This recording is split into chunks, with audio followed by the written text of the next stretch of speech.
ನಾವು ಕೂಡಿ ಬಂದು ನಿಮ್ಮನ್ನು ಆರಾಧಿಸುವಂತೆ, ನಿಮ್ಮನ್ನು ಸ್ತುತಿಸುವಂತೆ, ನಿಮ್ಮ ಸಮ್ಮುಖದಲ್ಲಿ ವಾಕ್ಯವನ್ನು ಕೇಳುವಂತೆ ನೀವು ತೋರಿದಂಥ ನಿಮ್ಮ ಕೃಪೆಗೋಸ್ಕರವಾಗಿ ಸ್ತೋತ್ರ ದೇವರೇ. ಈಗಲೂ ನೀವು ನಮ್ಮೊಂದಿಗೆ ಮಾತನಾಡುವಂತಹ ಸಮಯ ದೇವರೇ, ನಮ್ಮನ್ನು ಸಂಧಿಸುವಂತಹ ಸಮಯ. ನಿಮ್ಮ ವಾಕ್ಯವನ್ನು ಕಳುಹಿಸಿರಿ ಅಪ್ಪ. ನಾವು ವಾಕ್ಯವನ್ನು ಹೊಂದಿಕೊಂಡು ಹಿಂತಿರುಗಿ ಹೋಗುವಂತೆ ಕೃಪೆ ನೀಡಿರಿ. ಮಹಿಮೆಯುಳ್ಳ ಕರದ ಕೆಳಗೆ ತಗ್ಗಿಸಿಕೊಳ್ಳುತ್ತೇವೆ ನಮ್ಮ ದೇವರಾದ ಯೇಸುವಿನ ನಾಮದಲ್ಲಿ ತಂದೆಯೇ. ಹಾಲೆಲೂಯ. ಹೀಗೆ ಪ್ರತಿ ವರ್ಷದಲ್ಲಿಯೂ 7 ದಿನಗಳವರೆಗೆ ಈ ಉತ್ಸವವನ್ನು ಆಚರಿಸಬೇಕು. ನಿಮಗೂ ನಿಮ್ಮ ಸಂತತಿಯವರಿಗೂ ಇದು ಶಾಶ್ವತ ನಿಯಮ. 7ನೆಯ ತಿಂಗಳಿನಲ್ಲಿ ಇದನ್ನು ಆಚರಿಸಬೇಕು.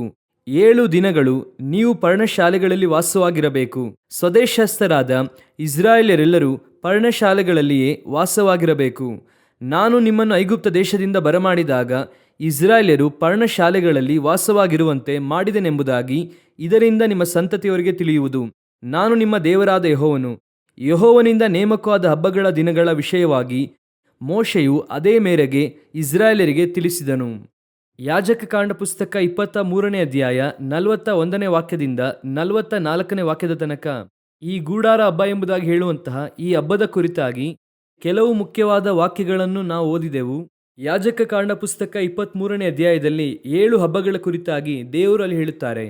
ಸಾಮಾನ್ಯವಾಗಿ ನಾವು ಏನಂದುಕೊಳ್ಳುತ್ತೇವೆ ಅಂದರೆ, ಈ ಧರ್ಮಶಾಸ್ತ್ರದ ಹಬ್ಬಗಳೆಲ್ಲವೂ ಕೂಡ ಅದು ಮುಕ್ತಾಯವಾಗಿದೆ. ಅದು ಹಾಗೆ ಇರುವುದಾದರೆ ಆರೋನನ ವಿಧಾನವನ್ನು ನಾವು ಫಾಲೋ ಮಾಡದಂತೆ ಮೆಲ್ಕಿಸೆದೇಕನ ವಿಧಾನವನ್ನು ಫಾಲೋ ಮಾಡುವವರಾಗಿರಬೇಕೆಂಬುದಾಗಿ ಇಬ್ರಿಯ ಪುಸ್ತಕದಲ್ಲಿ ನಾವು ಓದುತ್ತೇವೆ. ಅದೇನೆಂದರೆ, ಧರ್ಮಶಾಸ್ತ್ರಕ್ಕನುಸಾರವಾಗಿ ನಾವು ಮಾಡುವವರಲ್ಲ, ಹೊಸ ಒಡಂಬಡಿಕೆಯ ವಿಧಾನದ ಪ್ರಕಾರವಾಗಿ ಹೇಳಲ್ಪಟ್ಟಂತೆ ಮಾಡುವಂಥವರು. ಹೊಸ ಒಡಂಬಡಿಕೆಯು ಹಳೆ ಒಡಂಬಡಿಕೆಯು ತದ್ವಿರುದ್ಧವಾದದ್ದಲ್ಲ. ಚೆನ್ನಾಗಿ ಅರ್ಥ ಮಾಡಿಕೊಳ್ಳಿ. ಹೊಸ ಒಡಂಬಡಿಕೆಯು ಹಳೆಯ ಒಡಂಬಡಿಕೆಗೆ ಆಪೋಸಿಟ್ ಆದದ್ದಲ್ಲ. ಹೊಸ ಒಡಂಬಡಿಕೆಯನ್ನು ಕೃಪೆಯ ಪ್ರಮಾಣ ಎಂಬುದಾಗಿ ಹೇಳುತ್ತಾರೆ, ಮೆಲ್ಕಿಸೆದೇಕನ ವಿಧಾನ ಎಂಬುದಾಗಿ ಹೇಳುತ್ತಾರೆ. ಈಸಿಯಾಗಿ ಹೇಳಬೇಕಂದ್ರೆ ಹೊಸ ಒಡಂಬಡಿಕೆ ಎಂದು ಹೇಳುತ್ತಾರೆ. ಇದು ಹಳೆಯ ಒಡಂಬಡಿಕೆಯ ನಿಜ ಸ್ವರೂಪ. ಹಳೆಯ ಒಡಂಬಡಿಕೆಯು ಹೊಸ ಒಡಂಬಡಿಕೆಯ ಛಾಯೆ. ಈಗ 7 ಹಬ್ಬಗಳು ಇದೆ.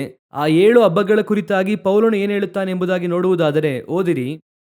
ಕೊಲಸ್ಯದವರಿಗೆ 2ನೇ ಅಧ್ಯಾಯ 16 ಹಾಗೂ 17ನೇ ವಾಕ್ಯವನ್ನು ಓದಿರಿ. ಹೀಗಿರುವುದರಿಂದ ತಿಂದು ಕುಡಿಯುವ ವಿಷಯದಲ್ಲಿಯೂ ಹಬ್ಬ, ಅಮಾವಾಸ್ಯೆ, ಸಬ್ಬತ್ತು ಎಂಬುವುಗಳ ವಿಷಯದಲ್ಲಿಯೂ ನಿಮ್ಮನ್ನು ದೋಷಿಗಳೆಂದು ಯಾರೂ ಎಣಿಸಬಾರದು. ಇವು ಮುಂದೆ ಬರಬೇಕಾಗಿದ್ದ ಕಾರ್ಯಗಳ ಛಾಯೆಯಾಗಿವೆ. ಇವುಗಳ ನಿಜ ಸ್ವರೂಪವು ಕ್ರಿಸ್ತನೇ. ಯಾವ ಹಬ್ಬಗಳು ಎಂಬುದಾಗಿ ನೋಡುವುದಾದರೆ ಪೌಲನು ಬರೆಯುವಾಗ ಈಗ ನಾವು ಹೊಸ ಒಡಂಬಡಿಕೆಯಲ್ಲಿ ಆಚರಿಸುತ್ತಾ ಇರುವಂತಹ ಯಾವುದೇ ಹಬ್ಬಗಳು ಅಲ್ಲ. ಹೊಸ ಒಡಂಬಡಿಕೆಯಲ್ಲಿ ಅನೇಕ ಹಬ್ಬಗಳನ್ನು ನಾವು ಇಟ್ಟಿದ್ದೇವೆ ಅಲ್ವಾ. ಡಿಸೆಂಬರ್ 25, ಏಪ್ರಿಲ್ ತಿಂಗಳಲ್ಲಿ ಒಂದು ಹಬ್ಬ, ಈ ರೀತಿ ಅನೇಕ ಹಬ್ಬಗಳನ್ನು ಇಟ್ಟಿದ್ದೇವೆ ಅಲ್ವಾ. ಯಾವುದೇ ಹಬ್ಬದ ಕುರಿತಾಗಿ ಅವರು ಬರೆಯಲಿಲ್ಲ. ಅವರು ಸಬ್ಬತ್ ದಿನದ ಕುರಿತಾಗಿಯೂ ಹಬ್ಬಗಳ ವಿಷಯದಲ್ಲಿ ಎಂಬುದಾಗಿ ಬರೆಯುತ್ತಾರೆ. ಅದನ್ನು ಬರೆದು ಅವರು ಏನು ಹೇಳುತ್ತಾರೆ ಅಂದರೆ, ಇವು ಮುಂದೆ ಬರಬೇಕಾಗಿದ್ದ ಕಾರ್ಯಗಳ ಛಾಯೆಯಾಗಿವೆ. ಇದು ಕ್ರಿಸ್ತನ ಕುರಿತಾದದ್ದು. ಹಾಗಾದರೆ ಯಾವುದರ ಕುರಿತಾಗಿ ಬರೆದಿದ್ದಾರೆ ಎಂಬುದಾಗಿ ನೋಡುವುದಾದರೆ ಈ 7 ಹಬ್ಬಗಳು ಯಾಜಕಕಾಂಡ 23ನೇ ಅಧ್ಯಾಯದಲ್ಲಿ ಇದೆ. ಅಲ್ಲೇ ಸಬ್ಬತ್ ದಿನದಲ್ಲಿ ಆರಂಭವಾಗುತ್ತದೆ. ಯಾಜಕಕಾಂಡ ಪುಸ್ತಕ 23ನೇ ಅಧ್ಯಾಯದಲ್ಲಿ 1ನೇ ವಾಕ್ಯದಿಂದ ಓದುವಾಗ, ನೀನು ಇಸ್ರಾಯೇಲ್ಯರಿಗೆ ಹೀಗೆ ಆಜ್ಞಾಪಿಸಬೇಕು, ಯೆಹೋವನಿಂದ ನೇಮಕವಾದ ಹಬ್ಬಗಳ ದಿನಗಳು ಇವೆ. ಹಾಗೆ ಆರಂಭಿಸುವಾಗ 1ನೇ ದಿನವೇ ಸಬ್ಬತ್ ದಿನ ಎಂಬುದಾಗಿ ಹೇಳುತ್ತಾರೆ. ಹಾಗೆ ಆರಂಭಿಸಿ ಆ ಅಧ್ಯಾಯವು ಮುಗಿಯುವ ತನಕ ನೋಡುವುದಾದರೆ 7 ಹಬ್ಬಗಳ ಕುರಿತಾಗಿ ಮಾತನಾಡುತ್ತಾರೆ. ಪಸ್ಕ, ಹುಳಿಯಿಲ್ಲದ ರೊಟ್ಟಿ ತಿನ್ನುವ ಹಬ್ಬ, ಪ್ರಥಮ ಫಲದ ಹಬ್ಬ, ಆನಂತರವಾಗಿ 50ನೇ ದಿನದ ಹಬ್ಬ, ಅಂದ್ರೆ ನಾವು ಪಂಚಶತಮದ ದಿನದ ಹಬ್ಬ ಎಂಬುದಾಗಿ ಹೇಳುತ್ತೇವೆ. ತುತ್ತೂರಿ ಹಬ್ಬ, ಪಾಪ ನಿವಾರಣೆ ಹಬ್ಬ, ಗೂಡಾರ ಹಬ್ಬ, 7 ಹಬ್ಬಗಳು ಇರುತ್ತದೆ. ಇವುಗಳ ಕುರಿತಾಗಿ ಪೌಲನು ಹೇಳುತ್ತಾನೆ, ಇವು ಬರಬೇಕಾಗಿದ್ದಂಥ ಮುಂದಿನ ಸಂಗತಿಗಳ ಕುರಿತಾದದ್ದು. ಇದರ ನಿಜ ಸ್ವರೂಪವು ಕ್ರಿಸ್ತನೇ. ಏನು ಕ್ರಿಸ್ತನ ಕುರಿತಾದದ್ದೆಂಬುದಾಗಿ ನೋಡುವುದಾದರೆ, ಪಸ್ಕ ಯೇಸು ಕ್ರಿಸ್ತನು ಶಿಲುಬೆಗೆ ಹಾಕಲ್ಪಡುವುದಕ್ಕೆ ಛಾಯೆಯಾಗಿ ಇದೆ. ನಿಜವು ಯೇಸು ಕ್ರಿಸ್ತನು ಶಿಲುಬೆಗೆ ಹಾಕಲ್ಪಟ್ಟರು. ಹುಳಿಯಿಲ್ಲದ ರೊಟ್ಟಿ ಹಬ್ಬ, ಹಾಗಂದರೆ ಅದು ಯಾವುದರ ಕುರಿತಾಗಿ ಹೇಳುತ್ತದೆ ಅಂದರೆ, ಯಾವುದೇ ಕಳಂಕ ಇಲ್ಲದೆ ಇರುವ, ಅಂದರೆ ಯಾವುದೇ ಬೆರಿಕೆ ಇಲ್ಲದೆ ಇರುವ ವಾಕ್ಯ, ಪರಿಶುದ್ಧಾತ್ಮನ ಮೂಲಕವಾಗಿ ಕೊಡಲ್ಪಡುವ ಸ್ವತಂತ್ರ ಪ್ರಮಾಣ, ಇದರ ಕುರಿತಾಗಿ ಹೇಳಲ್ಪಟ್ಟಿದೆ. 3ನೇದಾಗಿಯಲ್ಲಿ ಪ್ರಥಮ ಫಲದ ಹಬ್ಬ, ಅಂದರೆ ಯೇಸು ಕ್ರಿಸ್ತನು ಸತ್ತವರಿಂದ ಪ್ರಥಮ ಫಲವಾಗಿ ಪುನರುತ್ಥಾನದ ಕುರಿತಾಗಿ ಹೇಳಲ್ಪಡುತ್ತದೆ. 4ನೇದು 50ನೇ ದಿನದ ಹಬ್ಬ, ಅದು ಪಂಚಶತಮ ಹಬ್ಬದ ದಿನದ ಕುರಿತಾಗಿ ಹೇಳಲ್ಪಡುತ್ತದೆ. 5ನೇದು ತುತ್ತೂರಿ ಹಬ್ಬ, ಕ್ರಿಸ್ತನ ಬರುವಿಕೆಯಲ್ಲಿ ತುತ್ತೂರಿ ಊದಲ್ಪಡುತ್ತದೆ. 6ನೇದು ಪಾಪ ನಿವಾರಣೆ ಹಬ್ಬ, ಉಪದ್ರವದ ಕಾಲದಲ್ಲಿ 7 ವರ್ಷಗಳ ಕುರಿತಾಗಿ ಅದು ಹೇಳಲ್ಪಡುತ್ತದೆ. 7ನೇದಾಗಿ ಗೂಡಾರದ ಹಬ್ಬ, 1000 ವರ್ಷದ ಆಳ್ವಿಕೆ ಕುರಿತಾಗಿ ಹೇಳಲ್ಪಡುತ್ತದೆ. ಅದರೊಂದಿಗೆ ಎಲ್ಲಾ ಕಾರ್ಯ ಮುಕ್ತಾಯವಾಗುತ್ತದೆ. ಅದರೊಂದಿಗೆ ಭೂಮಿಯ ಎಲ್ಲಾ ಕಾರ್ಯ ಮುಕ್ತಾಯವಾಗುತ್ತದೆ. ಆ ಗೂಡಾರದ ಹಬ್ಬದ ಕುರಿತಾಗಿ ಹೇಳುವಾಗ ಅವರು ಯಾವುದರ ಕುರಿತಾಗಿ ಹೇಳುತ್ತಾರೆ ಅಂದ್ರೆ 7 ದಿನಗಳು ಆಚರಿಸಬೇಕೆಂಬುದಾಗಿ ಹೇಳುತ್ತಾರೆ. 7 ದಿನಗಳಾದ ನಂತರವಾಗಿ ಆ ಹಬ್ಬ ಮುಗಿಯುತ್ತದೆ. ಆ ನಂತರ ಎಲ್ಲವೂ ಮುಗಿಯಿತು ಎಂದು ಹೇಳುತ್ತಾರೆ. ಅದರ ಅರ್ಥ ಏನು ಅಂದರೆ ಮನುಷ್ಯನು ಶಾರೀರಿಕವಾಗಿ ಪ್ರಕಟವಾಗಿ ಸೃಷ್ಟಿಸಲ್ಪಟ್ಟು 7,000 ವರ್ಷಗಳು 7 ದಿನ. ಆ 7 ದಿನಗಳೆನ್ನುವಂಥದ್ದು 7,000 ವರ್ಷಗಳಿಗೆ ಗುರುತಾಗಿದೆ. 7ನೆಯ ದಿನ ಮುಗಿಯುವಾಗ 7,000 ವರ್ಷ ಮುಗಿಯುವಾಗ ಗೂಡಾರದ ಹಬ್ಬ ಮುಗಿಯುವಾಗ ಎಲ್ಲವೂ ಕೂಡ ಮುಕ್ತಾಯವಾಗುತ್ತದೆ. ಇದು ಯಾವುದರ ಕುರಿತಾಗಿ ಹೇಳಲ್ಪಟ್ಟಿದೆ ಎಂಬುದಾಗಿ ನೋಡುವುದಾದರೆ, ಇಸ್ರಾಯೇಲ್ಯರು ಐಗುಪ್ತದಿಂದ ಬಿಡುಗಡೆಯಾಗಿ ಕಾನಾನ್ಗೆ ಹೋಗುವ ತನಕ ಅವರು ಅರಣ್ಯದಲ್ಲಿ ವಾಸ ಮಾಡುತ್ತಾ ಇದ್ದರು, ಅದರಲ್ಲೂ ಗೂಡಾರದಲ್ಲಿ ವಾಸ ಮಾಡುತ್ತಾ ಇದ್ದಾರೆ ಎಂಬುದಾಗಿ ವಾಕ್ಯದಲ್ಲಿ ಹೇಳಲ್ಪಡುತ್ತದೆ. ಅದನ್ನೇ ಅವ್ರು ಏನು ಹೇಳುತ್ತಾರೆ ಅಂದರೆ ಗೂಡಾರದ ಹಬ್ಬ ಎಂಬುದಾಗಿ ಹೇಳುತ್ತಾರೆ. ಅದು ಯಾವುದಕ್ಕಾದಂತಹ ಗುರುತು? ನಾನು ಪಾಪದಿಂದ ಈ ಭೂಮಿಯಲ್ಲಿ ಬಿಡುಗಡೆ ಹೊಂದಿ ಪರಮ ಕಾನಾನ್ಗೆ ಪ್ರವೇಶಿಸುವ ತನಕ ನಾವು ಗೂಡಾರದಲ್ಲಿ ವಾಸಿಸುತ್ತಾ ಇದ್ದೇವೆ ಎಂಬುದಾಗಿ ಅರ್ಥ. ನಾವೇ ಈಗ ಎಲ್ಲರೂ ಕೂಡ ಗೂಡಾರದಲ್ಲಿ ವಾಸಿಸುತ್ತಾ ಇದ್ದೇವೆ. ಅದನ್ನೇ ಬರೆಯುವಾಗ ನಮ್ಮ ಶರೀರದ ಕುರಿತಾಗಿ ಗೂಡಾರ ಎಂಬುದಾಗಿ ವಾಕ್ಯ ಹೇಳುತ್ತದೆ. ನಾವು ಜೀವಿಸುವಂತ ಈ ಜೀವಿತ ಶರೀರದಲ್ಲಿ ನಾವು ವಾಸಿಸುತ್ತಾ ಇದ್ದೇವೆ. ಅದೇನೆಂದರೆ, ಸಾಮಾನ್ಯವಾಗಿ ಒಂದು ಮಗು ಹುಟ್ಟಿದ ಕೂಡಲೇ ನಾವು ಶರೀರಕ್ಕೆ ಹೆಸರಿಡುತ್ತೇವೆ. ಆ ಶರೀರದ ಹೆಸರನ್ನು ಇಟ್ಟುಕೊಂಡೇ ಆ ಶರೀರವನ್ನು ನಾವು ಪ್ರತ್ಯೇಕಿಸುತ್ತೇವೆ. 10 ಮಕ್ಕಳು ಹುಟ್ಟಿದ್ದಾರೆಂದರೆ ಆ 10 ಮಕ್ಕಳಿಗೂ ಕೂಡ ಹೆಸರನ್ನು ಇಡುವುದರ ಮೂಲಕ ನಾವು ಆ ಮಕ್ಕಳನ್ನು ಡಿಫ್ರೆನ್ಶಿಯೇಟ್ ಮಾಡುತ್ತೇವೆ. ನಿಜವಾಗಿಯೂ ಹೆಸರನ್ನು ಶರೀರಕ್ಕೆ ಇಡುವಂಥದ್ದಲ್ಲ, ಹೆಸರು ಆತ್ಮಕ್ಕೆ ಇರಬೇಕು. ಯಾಕಂದರೆ ಒಳಗೆ ಇರುವಂಥ ಜೀವ ಹೋದ ಕೂಡಲೇ ಈ ಶರೀರಕ್ಕೆ ಹೆಸರು ಹೋಗುತ್ತದೆ. ಆನಂತರವಾಗಿ ಇದು ಡೆಡ್ ಬಾಡಿ, ಹೆಣ, ಅದು ಇದು ಎಂಬುದಾಗಿ ಅದರ ಕುರಿತಾಗಿ ಹೇಳುತ್ತೇವೆ. ಇದರ ಒರಿಜಿನಾಲಿಟಿ ಹೋಗುತ್ತದೆ. ನಾವು ಶರೀರಕ್ಕೆ ಹೆಸರಿಡುತ್ತೇವೆ, ಆದರೆ ಸತ್ತ ನಂತರವಾಗಿ ಅದು ಹೋಗುತ್ತದೆ. ನಿಜವಾಗಿಯೂ ನಾವು ಒಳಗೆ ವಾಸ ಮಾಡುತ್ತಾ ಇದ್ದೇವೆ. ಈ ಶರೀರದ ಒಳಗೆ ವಾಸ ಮಾಡುವ ಆತ್ಮವೇ ಜೀವವುಳ್ಳದ್ದು. ಇದುವೇ ಒಂದು ದಿನ ಹೋಗಿ ನಿತ್ಯತ್ವದಲ್ಲಿ ಬಾಳುವಂಥದ್ದಾಗಿದೆ. ಈಗ ಇದು ಗೂಡಾರದಲ್ಲಿ ಬಾಳುತ್ತಾ ಇದೆ. ನಾವು ಈಗ ಗೂಡಾರದಲ್ಲಿ ವಾಸಿಸುತ್ತಾ ಇದ್ದೇವೆ. ಈಗ ಕ್ರಿಸ್ತನ ಮೂಲಕವಾಗಿ ನಾವು ಈ ಲೋಕದ ಪಾಪದಿಂದ ಬಿಡುಗಡೆ ಹೊಂದಿ ಒಂದು ಆತ್ಮೀಕ ಪ್ರಯಾಣದಲ್ಲಿ ನಾವಿದ್ದೇವೆ. ಇದುವೇ ಅರಣ್ಯದಲ್ಲಿ ಇಸ್ರಾಯೇಲ್ಯರು ಪ್ರಯಾಣ ಮಾಡಿದ್ದಕ್ಕೆ ಒಂದು ಗುರುತಾಗಿದೆ. ಈಗ ನಾವು ಆ ಪ್ರಯಾಣದಲ್ಲೇ ಇದ್ದೇವೆ. ಒಂದು ದಿನ ನಾವು ಕಾನಾನ್ಗೆ ಪ್ರವೇಶಿಸುತ್ತೇವೆ, ಪರಮ ಕಾನಾನ್, ಪರಲೋಕಕ್ಕೆ ನಾವು ಪ್ರವೇಶಿಸುತ್ತೇವೆ ಅಥವಾ ನೂತನ ಯೆರೂಸಲೇಮಿಗೆ ನಾವು ಹೋಗುತ್ತೇವೆ. ಆ ರೀತಿಯಾಗಿ ಹೋಗುವಾಗ ಈ ಗೂಡಾರವನ್ನು ಬಿಟ್ಟು, ಈ ಗೂಡಾರ ಅಂದರೆ ಟೆಂಪರವರಿ ಟೆಂಟ್, ಮೂವಬಲ್, ಅದಕ್ಕೆ ಅಸ್ಥಿವಾರವೂ ಇಲ್ಲ. ಮೂವಬಲ್, ಈಗ ಈ ಶರೀರ ಅಂದರೆ ಗೂಡಾರ, ಇದನ್ನು ಬಿಟ್ಟು ಅಸ್ಥಿವಾರವುಳ್ಳ ನಗರಕ್ಕೆ ನಾವು ಹೋಗುತ್ತೇವೆ. ಅದುವೇ ನೂತನ ಯೆರೂಸಲೇಮ್. ಅದುವೇ ದೇವರು ನಿಮಗೂ ನನಗೂ ನಿತ್ಯವಾದಂತಹ ಪಟ್ಟಣವನ್ನು ಇಟ್ಟಿದ್ದಾರೆ. ಕದಲದೇ ಇರುವಂತಹ ನಗರಕ್ಕೆ ನೀವು ನಾನು ಪ್ರವೇಶಿಸಲಿದ್ದೇವೆ. ಹಾಲೆಲೂಯ. ಇದಕ್ಕೆ ಗುರುತಾಗಿಯೇ ದೇವರಿ ಗೂಡಾರವನ್ನು ಇಟ್ಟಿದ್ದಾರೆ. ಈ ಶರೀರವೇ ಈ ಗೂಡಾರ. ನಾವೇ ಗೂಡಾರದಲ್ಲಿ ವಾಸಿಸುವವರೆಂಬುದಾಗಿ ಹೇಳಿ 2 ಪೇತ್ರನ ಪುಸ್ತಕ ಓದೋಣ. 1ನೇ ಅಧ್ಯಾಯ 14ನೇ ವಾಕ್ಯವನ್ನು ಓದೋಣ. 2 ಪೇತ್ರನ ಪುಸ್ತಕ 1ನೇ ಅಧ್ಯಾಯ 14ನೇ ವಾಕ್ಯ. ಯಾಕಂದರೆ ನಮ್ಮ ಕರ್ತನಾದ ಯೇಸು ಕ್ರಿಸ್ತನು ನನಗೆ ತಿಳಿಸಿದ ಪ್ರಕಾರ ಈ ಗೂಡಾರವನ್ನು ಕಿತ್ತು ಹಾಕುವ ಕಾಲ ಬೇಗನೆ ಬರುತ್ತದೆಂದು ಬಲ್ಲೆನು. ಅವರು ತನ್ನ ಶರೀರದ ಕುರಿತಾಗಿ ಹೇಳುವಾಗ ಗೂಡಾರ ಎಂದು ಹೇಳುತ್ತಾರೆ. ಈ ಗೂಡಾರದಲ್ಲಿ ನಾನು ವಾಸಿಸುವ ತನಕ. ಹಾಗಂದರೆ ಆ ಗೂಡಾರದ ಹಬ್ಬವು ಯಾವುದಕ್ಕೆ ಗುರುತು ಅಂದರೆ, ನಾವು ಈ ಗೂಡಾರದಲ್ಲಿ ಶರೀರದಲ್ಲಿ ಟೆಂಪರವರಿ ಆಗಿ ವಾಸಿಸುತ್ತಾ ಇದ್ದೇವೆ. ಇದು ಒಂದು ಟೆಂಪರವರಿ ಪೀರಿಯಡ್. ಅರಣ್ಯ ಎನ್ನುವಂಥದ್ದು ಇಸ್ರಾಯೇಲರಿಗೆ ಒಂದು ಟೆಂಪರವರಿ ಪೀರಿಯಡ್. ಅದು 3ನೇ ದಿನದಲ್ಲಿ ಮುಗಿಯಬೇಕಾದದ್ದು 40 ವರ್ಷಗಳಾಗಿ ಮಾರ್ಪಟ್ಟಿತು. ಅದೇ ರೀತಿಯಾಗಿ ನೀವು ಹಾಗೂ ನಾನು ಈ ಭೂಮಿಯನ್ನು ಬಿಟ್ಟು ಹಾದು ಹೋಗಬೇಕಾದಂಥವರು. ಅಲ್ಲಿಯ ತನಕ ಈ ಶರೀರ ಎನ್ನುವಂಥ ಗೂಡಾರದಲ್ಲಿ ನಾವು ವಾಸಿಸುತ್ತಾ ಇದ್ದೇವೆ. ಒಂದು ದಿನ ಈ ಗೂಡಾರವು ಮುಕ್ತಾಯವಾಗಿ ನಾವು ನಿತ್ಯ ಗೂಡಾರದ ಒಳಗೆ ಪ್ರವೇಶಿಸುತ್ತೇವೆ. ಅಸ್ಥಿವಾರವುಳ್ಳ ಗೂಡಾರದೊಳಗೆ ಪ್ರವೇಶಿಸುತ್ತೇವೆ. ದೇವರು ತಾನೇ ಉಂಟು ಮಾಡಿದಂಥ ಅಸ್ಥಿವಾರವುಳ್ಳಂಥ ಪಟ್ಟಣಕ್ಕಾಗಿ ಅವರು ಕಾದಿದ್ದರು. ಅಸ್ಥಿವಾರವುಳ್ಳ ಪಟ್ಟಣ ಯಾವುದು? ಪ್ರಕಟಣೆ ಪುಸ್ತಕ 21ನೇ ಅಧ್ಯಾಯ 13 ಹಾಗೂ 14ನೇ ವಾಕ್ಯ ಹೇಳುತ್ತದೆ. ಆ ಪಟ್ಟಣದ ಪ್ರಾಕಾರಕ್ಕೆ 12 ಅಸ್ಥಿವಾರಗಳಿದ್ದವು ಎಂಬುದಾಗಿ ಬರೆಯಲ್ಪಟ್ಟಿದೆ. ಅದುವೇ ಅಸ್ಥಿವಾರವುಳ್ಳ ಪಟ್ಟಣ. ಈಗ ಈ ಭೂಮಿಯು ಅಸ್ಥಿವಾರವಿಲ್ಲದೆ ಅಂತರಿಕ್ಷದಲ್ಲಿ ತೂಗಾಡಲ್ಪಡುತ್ತಿದೆ. ನಾವು ಈ ಭೂಮಿಯಲ್ಲಿ ಅಸ್ಥಿವಾರ ಹಾಕದೆ ನಡೆಯುತ್ತಾ ಇದ್ದೇವೆ. ಶರೀರದ ಕುರಿತಾಗಿ ಹೇಳುತ್ತಿದ್ದೇನೆ. ಇಲ್ಲಿ ಇದ್ದೇವೆ. ಹಾಗೆ ಇರುವಂತಹ ನಾವು ಒಂದು ಗುರುತಾಗಿ ಇದ್ದೇವೆ. ಯಾವುದಕ್ಕೆ ಗುರುತಾಗಿ ಇದ್ದೇವೆ? ಗೂಡಾರಕ್ಕೆ ಗುರುತಾಗಿ ಇದ್ದೇವೆ. ಆದರೆ ಈ ಗೂಡಾರದ ಕುರಿತಾಗಿ, ಈ ಗೂಡಾರದಲ್ಲಿ ಪ್ರವೇಶಿಸುವಾಗ, ನಾವು ಆ ಪರಮ ಕಾನಾನ್ಗೆ ಪ್ರಯಾಣಿಸುವಾಗ, ಈ ಗೂಡಾರದ ಒಳಗೆ ದೇವರು ಬಯಸತಕ್ಕಂತಹ ಕಾರ್ಯಗಳಿರಬೇಕು. ಅದೇ ಬಹಳ ಮುಖ್ಯ. ಇಸ್ರಾಯೇಲ್ ಜನರು ಪ್ರಯಾಣಿಸುವಾಗ ಒಬ್ಬೊಬ್ಬರು ಕೂಡ ಒಂದೊಂದು ಗೂಡಾರದಲ್ಲಿ ವಾಸಿಸುತ್ತಾ ಇದ್ದರು. ಅವರಿಗೆ ಪ್ರಧಾನವಾದ ಗೂಡಾರವಾಗಿ ದೇವದರ್ಶನ ಗೂಡಾರ ಇತ್ತು. ಅದುವೇ ಯೇಸು ಕ್ರಿಸ್ತನು ಶಾರೀರಿಕವಾಗಿ ಪ್ರಕಟವಾದರು. ನಮ್ಮೆಲ್ಲರಿಗೂ ಕೂಡ ಪ್ರಥಮ ಫಲವಾಗಿ ಮಧ್ಯಸ್ಥರಾಗಿ ಇದ್ದರು. ಆ ಗೂಡಾರವು ಮಧ್ಯದಲ್ಲಿ ಇತ್ತು. ಸುತ್ತಲೂ ಎಲ್ಲಾ ಗೂಡಾರವೂ ಇದೆ. ಆದರೆ ದೇವದರ್ಶನ ಗೂಡಾರದಲ್ಲಿ ಪಾಪವೂ ಇಲ್ಲ. ಆದರೆ ಸುತ್ತಲೂ ಇದ್ದಂತಹ ಗೂಡಾರದಲ್ಲಿ ಗುಣುಗುಟ್ಟುವವರು ಇದ್ದರು. ಸುತ್ತಲೂ ಇದ್ದಂತಹ ಗೂಡಾರದಲ್ಲಿ ದೇವರಿಗೆ ಪ್ರಿಯವಿಲ್ಲದೆ ಇರುವಂತವರು ವಾಸಿಸುತ್ತಾ ಇದ್ದರು. ಸುತ್ತಲೂ ಇದ್ದಂತಹ ಗೂಡಾರದಲ್ಲಿ ದೇವರಿಗೆ ಅಸಹ್ಯವಾದಂತಹ ಮೋವಾಬ್ಯ ಸ್ತ್ರೀಯರೊಂದಿಗೆ ಅಲ್ಲಿ ಅಸಹ್ಯವಾದ ಕಾರ್ಯಗಳು ನಡೆಯಿತು. ಅದೇ ರೀತಿಯಾಗಿ ಕ್ರಿಸ್ತನಲ್ಲಿ ಇದ್ದೇವೆ. ಪ್ರಧಾನ ಯಾಜಕನಾಗಿ ಕ್ರಿಸ್ತನು ನಮಗೋಸ್ಕರ ಇದ್ದಾರೆ. ಅವರು ದೇವದರ್ಶನ ಗೂಡಾರವಾಗಿ ಇದ್ದಾರೆ. ನಾವು ಅವರ ಸುತ್ತಲೂ ಗೂಡಾರವಾಗಿ ಇದ್ದೇವೆ. ನೀವು ಹಾಗೂ ನಾನು ಕ್ರಿಸ್ತನ ಒಳಗೆ ಇದ್ದೇವೆ. ನಾವೆಲ್ಲರೂ ಕ್ರೈಸ್ತರು, ನಾವೆಲ್ಲ ಒಂದು ಚರ್ಚ್ನಲ್ಲಿ ಮೆಂಬರ್. ಆದರೆ ಈ ಗೂಡಾರದ ಒಳಗೆ ಅವರು ಮಧ್ಯಸ್ಥನೆ, ನಾವು ಸುತ್ತಲೂ ಇದ್ದೇವೆ. ಇವತ್ತು ಕಡೆಯ ಕಾಲದಲ್ಲಿ ಒಂದು ಉಪದೇಶವೂ ಇದೆ, ನಿಮಗೆ ಗೊತ್ತಿದೆ ಎಂಬುದಾಗಿ ನಾನು ಅಂದುಕೊಳ್ಳುತ್ತೇನೆ. ಅದೇನೆಂದರೆ ನಿತ್ಯ ರಕ್ಷಣೆ ಎಂಬುದಾಗಿ ಹೇಳಿ ಆ ನಿತ್ಯ ರಕ್ಷಣೆಯನ್ನು ತಪ್ಪಾಗಿ ತಿಳಿದುಕೊಳ್ಳುವಂಥ ಉಪದೇಶ. ಅವ್ರು ಏನು ಹೇಳುತ್ತಾರೆ ಅಂದರೆ ಒನ್ ಸೇವ್ಡ್ ಎವರ್ ಸೇವ್ಡ್ ಎಂಬುದಾಗಿ ಹೇಳುತ್ತಾರೆ. ಅಂದರೆ ಏನು ಅರ್ಥ? ಒಂದು ಸಾರಿ ನೀನು ರಕ್ಷಣೆ ಹೊಂದಿದೀಯಾ ಅಂದರೆ ಆನಂತರ ನೀನು ಏನೇ ಪಾಪ ಮಾಡಿದರೂ ನರಕಕ್ಕೆ ಹೋಗುವುದಿಲ್ಲ, ಪರಲೋಕಕ್ಕೆ ಹೋಗುತ್ತೀಯ ಎಂಬುದಾಗಿ ಅವರು ಆ ಕಾರ್ಯವನ್ನು ಹೇಳುತ್ತಾ ಇದ್ದಾರೆ. ಅದು ಸತ್ಯವಾ? ವಾಕ್ಯದ ಪ್ರಕಾರವಾಗಿ ಅದು ಸರಿಯಾ ಎಂಬುದಾಗಿ ಕೇಳುವುದಾದರೆ ಬೈಬಲ್ ವಾಕ್ಯ ಆ ರೀತಿ ಹೇಳುತ್ತಾ ಇಲ್ಲ. ರಕ್ಷಣೆ ಎನ್ನುವಂಥದ್ದು ಆರಂಭ. ಅಲ್ಲಿ ವಾಕ್ಯ ಹೇಳುತ್ತದೆ, ನಿಮ್ಮ ರಕ್ಷಣೆಯು ಪೂರ್ಣವಾಗಲು, ಪರಿಪೂರ್ಣವಾಗುವುದಕ್ಕೆ ಪ್ರಯಾಸ ಪಡಿರಿ. ಅದು ಮಾತ್ರವಲ್ಲದೆ ಕಡೆಯ ತನಕ ತಾಳಿಕೊಳ್ಳುವವನೇ ರಕ್ಷಣೆ ಹೊಂದುವನೆಂಬುದಾಗಿ ಇದೆ. ರಕ್ಷಣೆ ಎನ್ನುವಂಥದ್ದು ಪ್ರಾಸೆಸ್. ಈಗ ಈ ಗುಡಾರದ ಒಳಗೆ ಯೇಸು ನನ್ನಲ್ಲಿ ಬಂದು ಯಜ್ಞದ ಕುರಿಯಾದಾತನ ರಕ್ತದ ಮೂಲಕ ನನ್ನ ಪಾಪವನ್ನು ಕ್ಷಮಿಸಿ ಗೂಡಾರವನ್ನು ಶುದ್ಧಪಡಿಸಿದ್ದಾರೆ. ಆದರೆ ಕ್ರಿಸ್ತನು ಬರುವ ತನಕ ಈ ಗೂಡಾರವು ಶುದ್ಧವಾಗಿಯೇ ಇರಬೇಕು. ನಡುವೆ ಏನಾದರೂ ಒಳಗೆ ಬಂತು ಅಂದರೆ, ಈ ಗೂಡಾರದ ಒಳಗೆ ಪಾಪವು ಬಂತು ಅಂದರೆ ಪರವಾಗಿಲ್ಲ, ನೀನು ಯೇಸುವಿನ ರಕ್ತದಿಂದ ತೊಳೆಯಲ್ಪಟ್ಟವನು, ಪಾಪ ಇದ್ದರೂ ಕೂಡ ಪರಲೋಕಕ್ಕೆ ಕರೆದುಕೊಂಡು ಹೋಗುತ್ತಾರೆ ಅಂದರೆ ಆ ಯೇಸುವಿನ ರಕ್ತವನ್ನು ನಾನು ಹೀನೈಸುತ್ತಾ ಇದ್ದೇನೆ, ಅಥವಾ ರಕ್ಷಣೆಯನ್ನು ನಾನು ಹೀನೈಸುತ್ತಾ ಇದ್ದೇನೆ. ಅದುವೇ ಸತ್ಯವೇದವು ಹೇಳುತ್ತದೆ. ಒಂದು ಸಾರಿ ಜ್ಞಾನ ಪ್ರಕಾಶದಲ್ಲಿ ಸೇರಿ ಪವಿತ್ರಾತ್ಮವರದಲ್ಲಿ ಪಾಲುಗಾರರಾಗಿ ದೇವರ ವಾಕ್ಯದ ಶ್ರೇಷ್ಠತೆಯನ್ನು, ಮುಂದಣ ಯುಗದ ಮಹತ್ವವನ್ನು ಅನುಭವಿಸುವವರು ಭ್ರಷ್ಟರಾದರೆ ಅವರಲ್ಲಿ ತಿರುಗಿ ಮಾನಸಾಂತರ ಹುಟ್ಟಿಸುವುದು ಅಸಾಧ್ಯ ಎಂಬುದಾಗಿ ವಾಕ್ಯ ಹೇಳುತ್ತದೆ. ನಿತ್ಯ ರಕ್ಷಣೆ ಅಂದರೆ ಒನ್ ಸೇವ್ಡ್ ಎವರ್ ಸೇವ್ಡ್ ಎಂಬುದಾಗಿ ಅಲ್ಲ. ನೀನು ಹೊಂದಿಕೊಂಡಂತ ರಕ್ಷಣೆಯನ್ನು ಕಡೆಯ ತನಕ ಕಾದುಕೊಳ್ಳಬೇಕು. ಕ್ರಿಸ್ತನ ಬರುವಿಕೆ ತನಕ ರಕ್ಷಣೆಯಲ್ಲಿ ನಿಲ್ಲಬೇಕು. ಅದುವೇ ಆ ಗೂಡಾರದ ಒಳಗೆ, ಶರೀರದ ಒಳಗೆ, ನಮ್ಮ ಒಳಗೆ ಯಾವುದೇ ಕಾರ್ಯವೂ ಬರದಂತೆ, ದೇವರಿಗೆ ಪ್ರಿಯವಿಲ್ಲದೆ ಇರುವಂತ ಯಾವುದೇ ಕಾರ್ಯವೂ ಒಳಗೆ ಬರದಂತೆ ಇಸ್ರಾಯೇಲ್ಯರು ಕರೆಯಲ್ಪಟ್ಟರು. ಯಜ್ಞದ ಕುರಿಯಾದಾತನ ರಕ್ತದಿಂದ ವಿಮೋಚಿಸಲ್ಪಟ್ಟರು.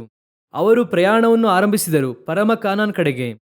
ಆದರೆ ಮಾರ್ಗದಲ್ಲಿ ಕೆಲವರು ನಾಶವಾದರು, ಬಹುತೇಕ ಜನರು ಗತಿಸಿ ಹೋದರು. ಕಾರಣ ಏನು? ವಿಮೋಚಿಸಲ್ಪಟ್ಟಂತ ಜನರು, ಯಜ್ಞದ ಕುರಿಯಾದಾತನ ರಕ್ತದಿಂದ ವಿಮೋಚಿಸಲ್ಪಟ್ಟ ಜನರು ಅದ್ಭುತ ಸೂಚಕ ಕಾರ್ಯಗಳನ್ನು ಮಾಡಿ ದೇವರು ವಿಮೋಚಿಸಿದರು. ಆದರೆ ಅವರ ಗೂಡಾರದ ಒಳಗೆ ದೇವರು ಅಸಹ್ಯ ಪಡುವಂತಹ ಕಾರ್ಯಗಳು ಕಾಣಲ್ಪಟ್ಟಿತು. ಅದರ ಪರಿಣಾಮ ಆ ಗೂಡಾರದ ಒಳಗೆ ಇದ್ದಂಥವರು ಕಾನಾನ್ಗೆ ಪ್ರವೇಶಿಸಲಿಲ್ಲ, ಅರಣ್ಯದಲ್ಲಿಯೇ ಮಡಿದು ಹೋದರು. ನೀವು ಯೇಸುವನ್ನು ಅಂಗೀಕರಿಸಿರುವುದರಿಂದ, ಒಂದು ಸಭೆಯಲ್ಲಿ ಮೆಂಬರ್ ಆಗಿರುವುದರಿಂದ, ನೀವು ಪರಿಶುದ್ಧಾತ್ಮನ ಅಭಿಷೇಕವನ್ನು ಹೊಂದಿಕೊಂಡಿರುವುದರಿಂದ ನಿಮಗೆ ಪರಲೋಕ ಕನ್ಫರ್ಮ್ ಎಂಬುದಾಗಿ ಎಲ್ಲೂ ಕೂಡ ಬರೆದುಕೊಟ್ಟಿಲ್ಲ. ನಾನು ನಿಮಗೆ ಹೇಳುತ್ತೇನೆ, ಯಾವುದೇ ಸಭೆಯಲ್ಲಿ ನೀವು ಇದ್ದರೂ ಕೂಡ ಸರಿ, ಕಡೆಯ ತನಕ ತಾಳಿಕೊಳ್ಳುವವನೇ ರಕ್ಷಣೆ ಹೊಂದುತ್ತಾನೆ. ನಾನು ಆ ಸಂಸ್ಥೆಯಲ್ಲಿ ಇರುವುದರಿಂದ ಪರಲೋಕಕ್ಕೆ ಹೋಗುವುದಕ್ಕೆ ಆಗಲ್ಲ. ಯಾಕಂದರೆ ಪರಲೋಕದಲ್ಲಿ ಕೋಟಾ ಸಿಸ್ಟಮ್ ಇಲ್ಲ. ಈ ಸಂಸ್ಥೆಗೆ ಶೇಕಡ ಇಷ್ಟು, ಆ ಸಂಸ್ಥೆಗೆ ಶೇಕಡ ಅಷ್ಟು, ಆ ರೀತಿ ರಿಸರ್ವ್ ಮಾಡುವುದಿಲ್ಲ. ಪರಲೋಕದ ಪ್ರಕಾರವಾಗಿ ಒಂದೇ ಒಂದು ಸಾಕ್ಷಿಯೇ, ಉತ್ತಮನು ನಂಬಿಗಸ್ತನಾಗಿರುವಂತಹ ಸೇವಕನೇ, ಯಜಮಾನನ ಸಂತೋಷದಲ್ಲಿ ಸೇರು. ಇವತ್ತು ಸತ್ಯಕ್ಕೆ ಇಂಪಾರ್ಟೆನ್ಸ್ ಇಲ್ಲ. ಅವರು ಗೂಡಾರವನ್ನು ಗ್ರ್ಯಾಂಡ್ ಆಗಿ ಇಟ್ಟುಕೊಂಡಿದ್ದಾರೆ. ಒಳ್ಳೆಯದಾಯಿತು. ದೇವದರ್ಶನ ಗೂಡಾರವನ್ನು ಕಟ್ಟುವಾಗ ದೇವರೊಂದು ಮಾತನ್ನು ಹೇಳುತ್ತಾರೆ, ಮೋಶೆಗೆ ಸ್ಪಷ್ಟವಾಗಿ ಹೇಳುತ್ತಾರೆ, ನಾನು ನಿನಗೆ ತೋರಿಸುವ ಪ್ರಕಾರವಾಗಿ ಕಟ್ಟುವುದಕ್ಕೆ ಎಚ್ಚರಿಕೆಯಾಗಿ ಇರು. ಯಾಕಂದರೆ ಮೋಶೆಯು ಒಬ್ಬ ದೊಡ್ಡ ಇಂಜಿನಿಯರ್ ನೋಡಿ. ಅವರು ಐಗುಪ್ತ ದೇಶದಲ್ಲಿ ದೊಡ್ಡ ಇಂಜಿನಿಯರ್. ಅವರು ರಾಮಸೇಸಲ್ಲಿ ಊರೆಲ್ಲ ಕಟ್ಟಿದ್ದಾರಂತೆ. ವಾಕ್ಯ ಹೇಳುತ್ತದೆ ಅವರು ವಾಕ್ಚಾತುರ್ಯ ಉಳ್ಳವನು, ಐಗುಪ್ತದ ಸರ್ವ ವಿದ್ಯೆಗಳಲ್ಲೂ ತರಬೇತಿ ಹೊಂದಿದವನೆಂಬುದಾಗಿ ವಾಕ್ಯ ಹೇಳುತ್ತದೆ. ಈಗ ಮೋಶೆ ಹತ್ರ ದೇವರು ಸುಮ್ಮನೆ ಒಂದು ಇಂಟು ಕೊಟ್ಟರು ಎಂಬುದಾಗಿ ಇಟ್ಟುಕೊಳ್ಳಿ. ಮೋಶೆ ಒಂದು ಗೂಡಾರವನ್ನು ಕಟ್ಟಬೇಕಪ್ಪ, ನೀನೇ ನೋಡಿ ಕಟ್ಟು ಎಂಬುದಾಗಿ ಹೇಳಿದ್ರು ಅಂದ್ರೆ ಇರುವುದರಲ್ಲಿಯೇ ಕಾಸ್ಟ್ಲಿಯಸ್ಟ್ ಗೂಡಾರವನ್ನು ಅವನೇ ಕಟ್ಟುತ್ತಾ ಇದ್ದನು. ಇಡೀ ಅರಣ್ಯದಲ್ಲಿರುವಂಥ ಎಲ್ಲರಿಗೂ ಕೂಡ ಒಂದೇ ಒಂದು ಟೆಂಟು, 5 ಲಕ್ಷ ಜನ ಕೂತುಕೊಳ್ಳುವ ಹಾಗೆ ಟೆಂಟ್ ಕಟ್ಟುತ್ತಾ ಇದ್ದ. ಯಾಕಂದ್ರೆ ಅವನು ಹಾಗೆ ಹಾಕುತ್ತಾನೆ. ದೇವರಿಗೆ ಚೆನ್ನಾಗಿ ಗೊತ್ತು, ಮೋಶೆ ನನಗೆ ನಿನ್ನ ಜ್ಞಾನದಿಂದ ಕಟ್ಟುವಂತ ಒಂದು ಗ್ರ್ಯಾಂಡ್ ಆದಂತಹ ಟೆಂಟು ಬೇಕಾಗಿಲ್ಲ, ನಾನು ಹೇಳುವಂತ ಒಂದು ಸ್ಪಿರಿಚುವಲ್ ಟೆಂಟ್ ಮಾತ್ರ ನನಗೆ ಸಾಕು, ಅದು ಕೇವಲ 300 ಮೊಳ, ಅದನ್ನು ಕಟ್ಟು. ಏನ್ ಹೇಳುತ್ತೀರಾ ದೇವರೇ? ನನಗೆ ಬಿಡಿ, ನಾನು ನೋಡಿಕೊಳ್ಳುತ್ತೇನೆ. ಆದ್ದರಿಂದಲೇ ನಿನ್ನ ಹತ್ರ ಬಿಡಲಿಲ್ಲ. ನಿನ್ನ ಹತ್ರ ಬಿಟ್ರೆ ನೀನು ನೋಡಿಕೊಳ್ಳುತ್ತೀಯ ಎಂಬುದಾಗಿ ಗೊತ್ತು. ನಾನು ನಿನಗೆ ಏನು ತೋರಿಸುತ್ತೇನೆ ಅದರ ಪ್ರಕಾರವಾಗಿ ಮಾಡು. ಕರ್ತನು ತೋರಿಸುವ ಪ್ರಕಾರವಾಗಿ ನಾನು ಕಟ್ಟುವುದಾದರೆ ಆ ಗೂಡಾರವನ್ನು ಕಟ್ಟುವಂತ ಇಡೀ ಜವಾಬ್ದಾರಿಯನ್ನು ದೇವರೇ ತೆಗೆದುಕೊಳ್ಳುತ್ತಾರೆ. ಇವತ್ತು ಆ ರೀತಿಯಾಗಿಯೇ ಗೂಡಾರ ಇದೆ. ನನ್ನ ಶರೀರ ಎನ್ನುವಂತಹ ಗೂಡಾರವು ಆ ರೀತಿಯೇ ಇದೆ. ನನ್ನ ಇಷ್ಟದ ಪ್ರಕಾರ ನನಗೆ ನನ್ನೊಳಗೆ ಆಸೆ ಇದೆ, ಏನೇನೇನೋ ಒಳಗೆ ಇದೆ. ಕೆಲವು ವಿಷಯಗಳನ್ನು ಧ್ಯಾನಿಸುವಾಗ ಕೆಲವು ಗೂಡಾರಗಳ ಕುರಿತಾಗಿ ದೇವರು ನನ್ನ ನೆನಪಿಗೆ ತಂದರು. ಅದರಲ್ಲಿ ಓದಿರಿ, ಒಂದು ಗೂಡಾರದ ಕುರಿತಾಗಿ ಅಲ್ಲಿ ಹೇಳಲ್ಪಟ್ಟಿದೆ. ಆದಿಕಾಂಡ ಪುಸ್ತಕ 31ನೇ ಅಧ್ಯಾಯ 33ನೇ ವಾಕ್ಯ ಹಾಗೂ 34ನೇ ವಾಕ್ಯವನ್ನು ಓದಿರಿ. ಲಾಬಾನನು ಯಾಕೋಬನ ಗೂಡಾರದಲ್ಲಿಯೂ ಲೇಯಳ ಗೂಡಾರದಲ್ಲಿಯೂ ಆ ಇಬ್ಬರೂ ದಾಸಿಯರ ಗೂಡಾರದಲ್ಲಿಯೂ ಹುಡುಕಿದನು, ಆದರೂ ಅವನಿಗೇನೂ ಸಿಕ್ಕಲಿಲ್ಲ. ಲೇಯಳ ಗೂಡಾರವನ್ನು ಬಿಟ್ಟು ರಾಹೇಲಳ ಗೂಡಾರಕ್ಕೆ ಬಂದನು. ಹಾಗೆ 34ನೇ ವಾಕ್ಯವನ್ನು ಕೂಡ ಓದಿರಿ. ರಾಹೇಲಳು ಆ ವಿಗ್ರಹಗಳನ್ನು ತೆಗೆದುಕೊಂಡು ಒಂಟೆಯ ಸಬರದೊಳಗಿಟ್ಟು ಅವುಗಳ ಮೇಲೆ ಕೂತಿದ್ದಳು. ಲಾಬಾನನು ಗೂಡಾರದಲ್ಲಿದ್ದ ಸಾಮಾನನ್ನೆಲ್ಲ ಮುಟ್ಟಿ ಮುಟ್ಟಿ ನೋಡಿದರೂ ಅವುಗಳನ್ನು ಕಾಣಲಿಲ್ಲ. ಗಮನಿಸಿರಿ, ಈಗ ಲೇಯಳು ಹಾಗೂ ರಾಹೇಲಳು ಯಾಕೋಬನೊಂದಿಗೆ ಹೊರಟು, ಇದು ಕೂಡ ಒಂದು ಪ್ರಯಾಣವೇ, ಸಿರಿಯಾ ದೇಶದಿಂದ ಕಾನಾನ್ ದೇಶಕ್ಕೆ ಹೊರಟು ಬರುತ್ತಾರೆ. ಹೊರಟು ಬರುವಾಗ ಇವರು ಹೇಳುವಂಥ ಮಾತನ್ನು ಚೆನ್ನಾಗಿ ಗಮನಿಸಿರಿ. ಅವರು ಹೊರಟು ಬರುತ್ತಾರೆ. ಹೊರಟು ಬರುವಾಗ ಅವರು ಹೇಳುತ್ತಾರೆ, ನಮಗೆ ನಮ್ಮ ತಂದೆಯ ಮನೆಯಲ್ಲಿ ಇನ್ನೇನು ಬಾಧ್ಯತೆ ಇದೆ ಎಂಬುದಾಗಿ ಹೇಳಿ ಅವರು ಏನು ಮಾಡುತ್ತಾರೆ ಅಂದರೆ ತನ್ನ ಗಂಡನೊಂದಿಗೆ ಹೊರಟು ಬರುತ್ತಾರೆ. ಹೊರಟು ಬಂದು ಅವರು ಅರಣ್ಯದ ಮಾರ್ಗದಲ್ಲಿ ಹಾದು ಬರುತ್ತಾ ಇದ್ದಾರೆ. ಈ ಲೇಯಳು ಹಾಗೂ ರಾಹೇಲಳು ಒಂದೇ ಸ್ಟೇಟ್ಮೆಂಟನ್ನು ಕೊಡುತ್ತಾರೆ ಯಾಕೋಬನಿಗೆ. ಯಾಕೋಬನಿಗೆ ಹೇಳುವಾಗ ವಾಕ್ಯ ಹೇಳುತ್ತದೆ, ಆದಿಕಾಂಡ ಪುಸ್ತಕ 31ನೇ ಅಧ್ಯಾಯ 14ನೇ ವಾಕ್ಯ. ಯಾಕೋಬನು ಈ ಮಾತುಗಳನ್ನಾಡಿದಾಗ ರಾಹೇಲಳು ಮತ್ತು ಲೇಯಳು, ನಮ್ಮ ತಂದೆಯ ಮನೆಯಲ್ಲಿ ನಮಗೆ ಪಾಲು ಬಾಧ್ಯತೆಯು ಇನ್ನೇನಿದೆ. ಗಮನಿಸಿರೀಗ, ರಾಹೇಲಳು ಲೇಯಳು ಹೊರಟು ಬರುತ್ತಾರೆ. ಹೊರಟು ಬರುವಾಗ ಇಬ್ಬರು ಕೂಡ ಒಂದೇ ಕಾರ್ಯವನ್ನು ಹೇಳುತ್ತಾರೆ, ನಮ್ಮ ತಂದೆಯ ಮನೆಯಲ್ಲಿ ನಮಗೆ ಪಾಲು ಬಾಧ್ಯತೆಯು ಇನ್ನೇನಿದೆ. ಪ್ರಯಾಣವನ್ನು ಆರಂಭಿಸಿದ್ದಾಯಿತು. ಈಗ ತಂದೆ ಮನೆಯಿಂದ ಹೊರಟು ಕಾನಾನ್ಗೆ ಪ್ರಯಾಣ ಮಾಡಿದ್ದಾಯಿತು. ಅಲ್ಲಿ ಏನು, ಲೇಯಳಿಗೆ ಒಂದು ಗೂಡಾರ ಇದೆ, ರಾಹೇಲಳಿಗೆ ಒಂದು ಗೂಡಾರ ಇದೆ, ದಾಸಿಯರಿಗೆ ಒಂದು ಗೂಡಾರ ಇದೆ, ಎಲ್ಲರಿಗೂ ಕೂಡ ಗೂಡಾರ ಇದೆ. ಈಗ ಯಾಕೋಬನೊಂದಿಗೆ ಹೊರಟು ಬರುತ್ತಾ ಇರುವಂತ ಇವರು ಈಗ ಲಾಬಾನನು ಬರುತ್ತಾರೆ. ಬಂದು ಶೋಧಿಸಿ ನೋಡುತ್ತಾರೆ. ಶೋಧಕನು ಬರುತ್ತಾರೆ. ಶೋಧಕನು ಬಂದು ನೋಡುವಾಗ ಎಲ್ಲ ಗೂಡಾರವೂ ಕೂಡ ಶುದ್ಧವಾಗಿಯೇ ಇದೆ. ತಂದೆಯ ಮನೆಯ ಸ್ವರೂಪ ಎಲ್ಲೂ ಕೂಡ ಇಲ್ಲ. ಆ ರಾಹೇಲಳ ಗೂಡಾರವನ್ನು ಪ್ರವೇಶಿಸುವುದಕ್ಕೆ ಒಳಗೆ ಹೋಗಿ ನೋಡಿದರೆ ಅಲ್ಲಿಯೂ ಕೂಡ ಏನೂ ಕಾಣಲಿಲ್ಲ. ಆದರೆ ಒಳಗೆ ತಂದೆಯ ಸ್ವರೂಪವು ಕಾಣಲ್ಪಡುತ್ತಾ ಇದೆ. ಇದು ಯಾವುದಕ್ಕೆ ಗುರುತು? ಎರಡೂ ಕೂಡ ಎರಡು ವಿಧವಾದಂತಹ ಸಭೆ. ಲೇಯಳು, ರಾಹೇಲಳು ಎನ್ನುವಂಥದ್ದು ಇಬ್ಬರು ಕೂಡ ಸ್ತ್ರೀಯರು. ಇಬ್ಬರು ಸಭೆಗೆ ಗುರುತಾಗಿ ಇದ್ದಾರೆ. ಎರಡು ವಿಧವಾದಂತಹ ಸಭೆಯು ಹೊರಟು ಬರುತ್ತಾ ಇದೆ, ಕಾನಾನ್ಗೆ ಹೊರಟು ಬರುತ್ತಿದೆ. ಆದರೆ ಇಂದು ಕೆಲವು ಗೂಡಾರಗಳಲ್ಲಿ, ಲೇಯಳ ಗೂಡಾರದಲ್ಲಿ ಒಳಗೆ ಬಿಟ್ಟು ಬಂದಂತ ಯಾವುದೇ ಪಾಪವೂ ಕೂಡ ಗೂಡಾರದೊಳಗೆ ಇಲ್ಲ. ತಂದೆಯ ಸ್ವರೂಪ ಯಾವುದು ಕೂಡ ಇಲ್ಲ. ಅವರು ಹಳೆಯ ಪಾಪವನ್ನು ಯಾವುದು ಕೂಡ ಮರೆ ಮಾಡಿಲ್ಲ. ಬಿಟ್ಟಿದ್ದಾಯ್ತಂದ್ರೆ ಬಿಟ್ಟಿದ್ದಾಯ್ತು ಅಷ್ಟೇ ಎಲ್ಲವನ್ನೂ ಕೂಡ.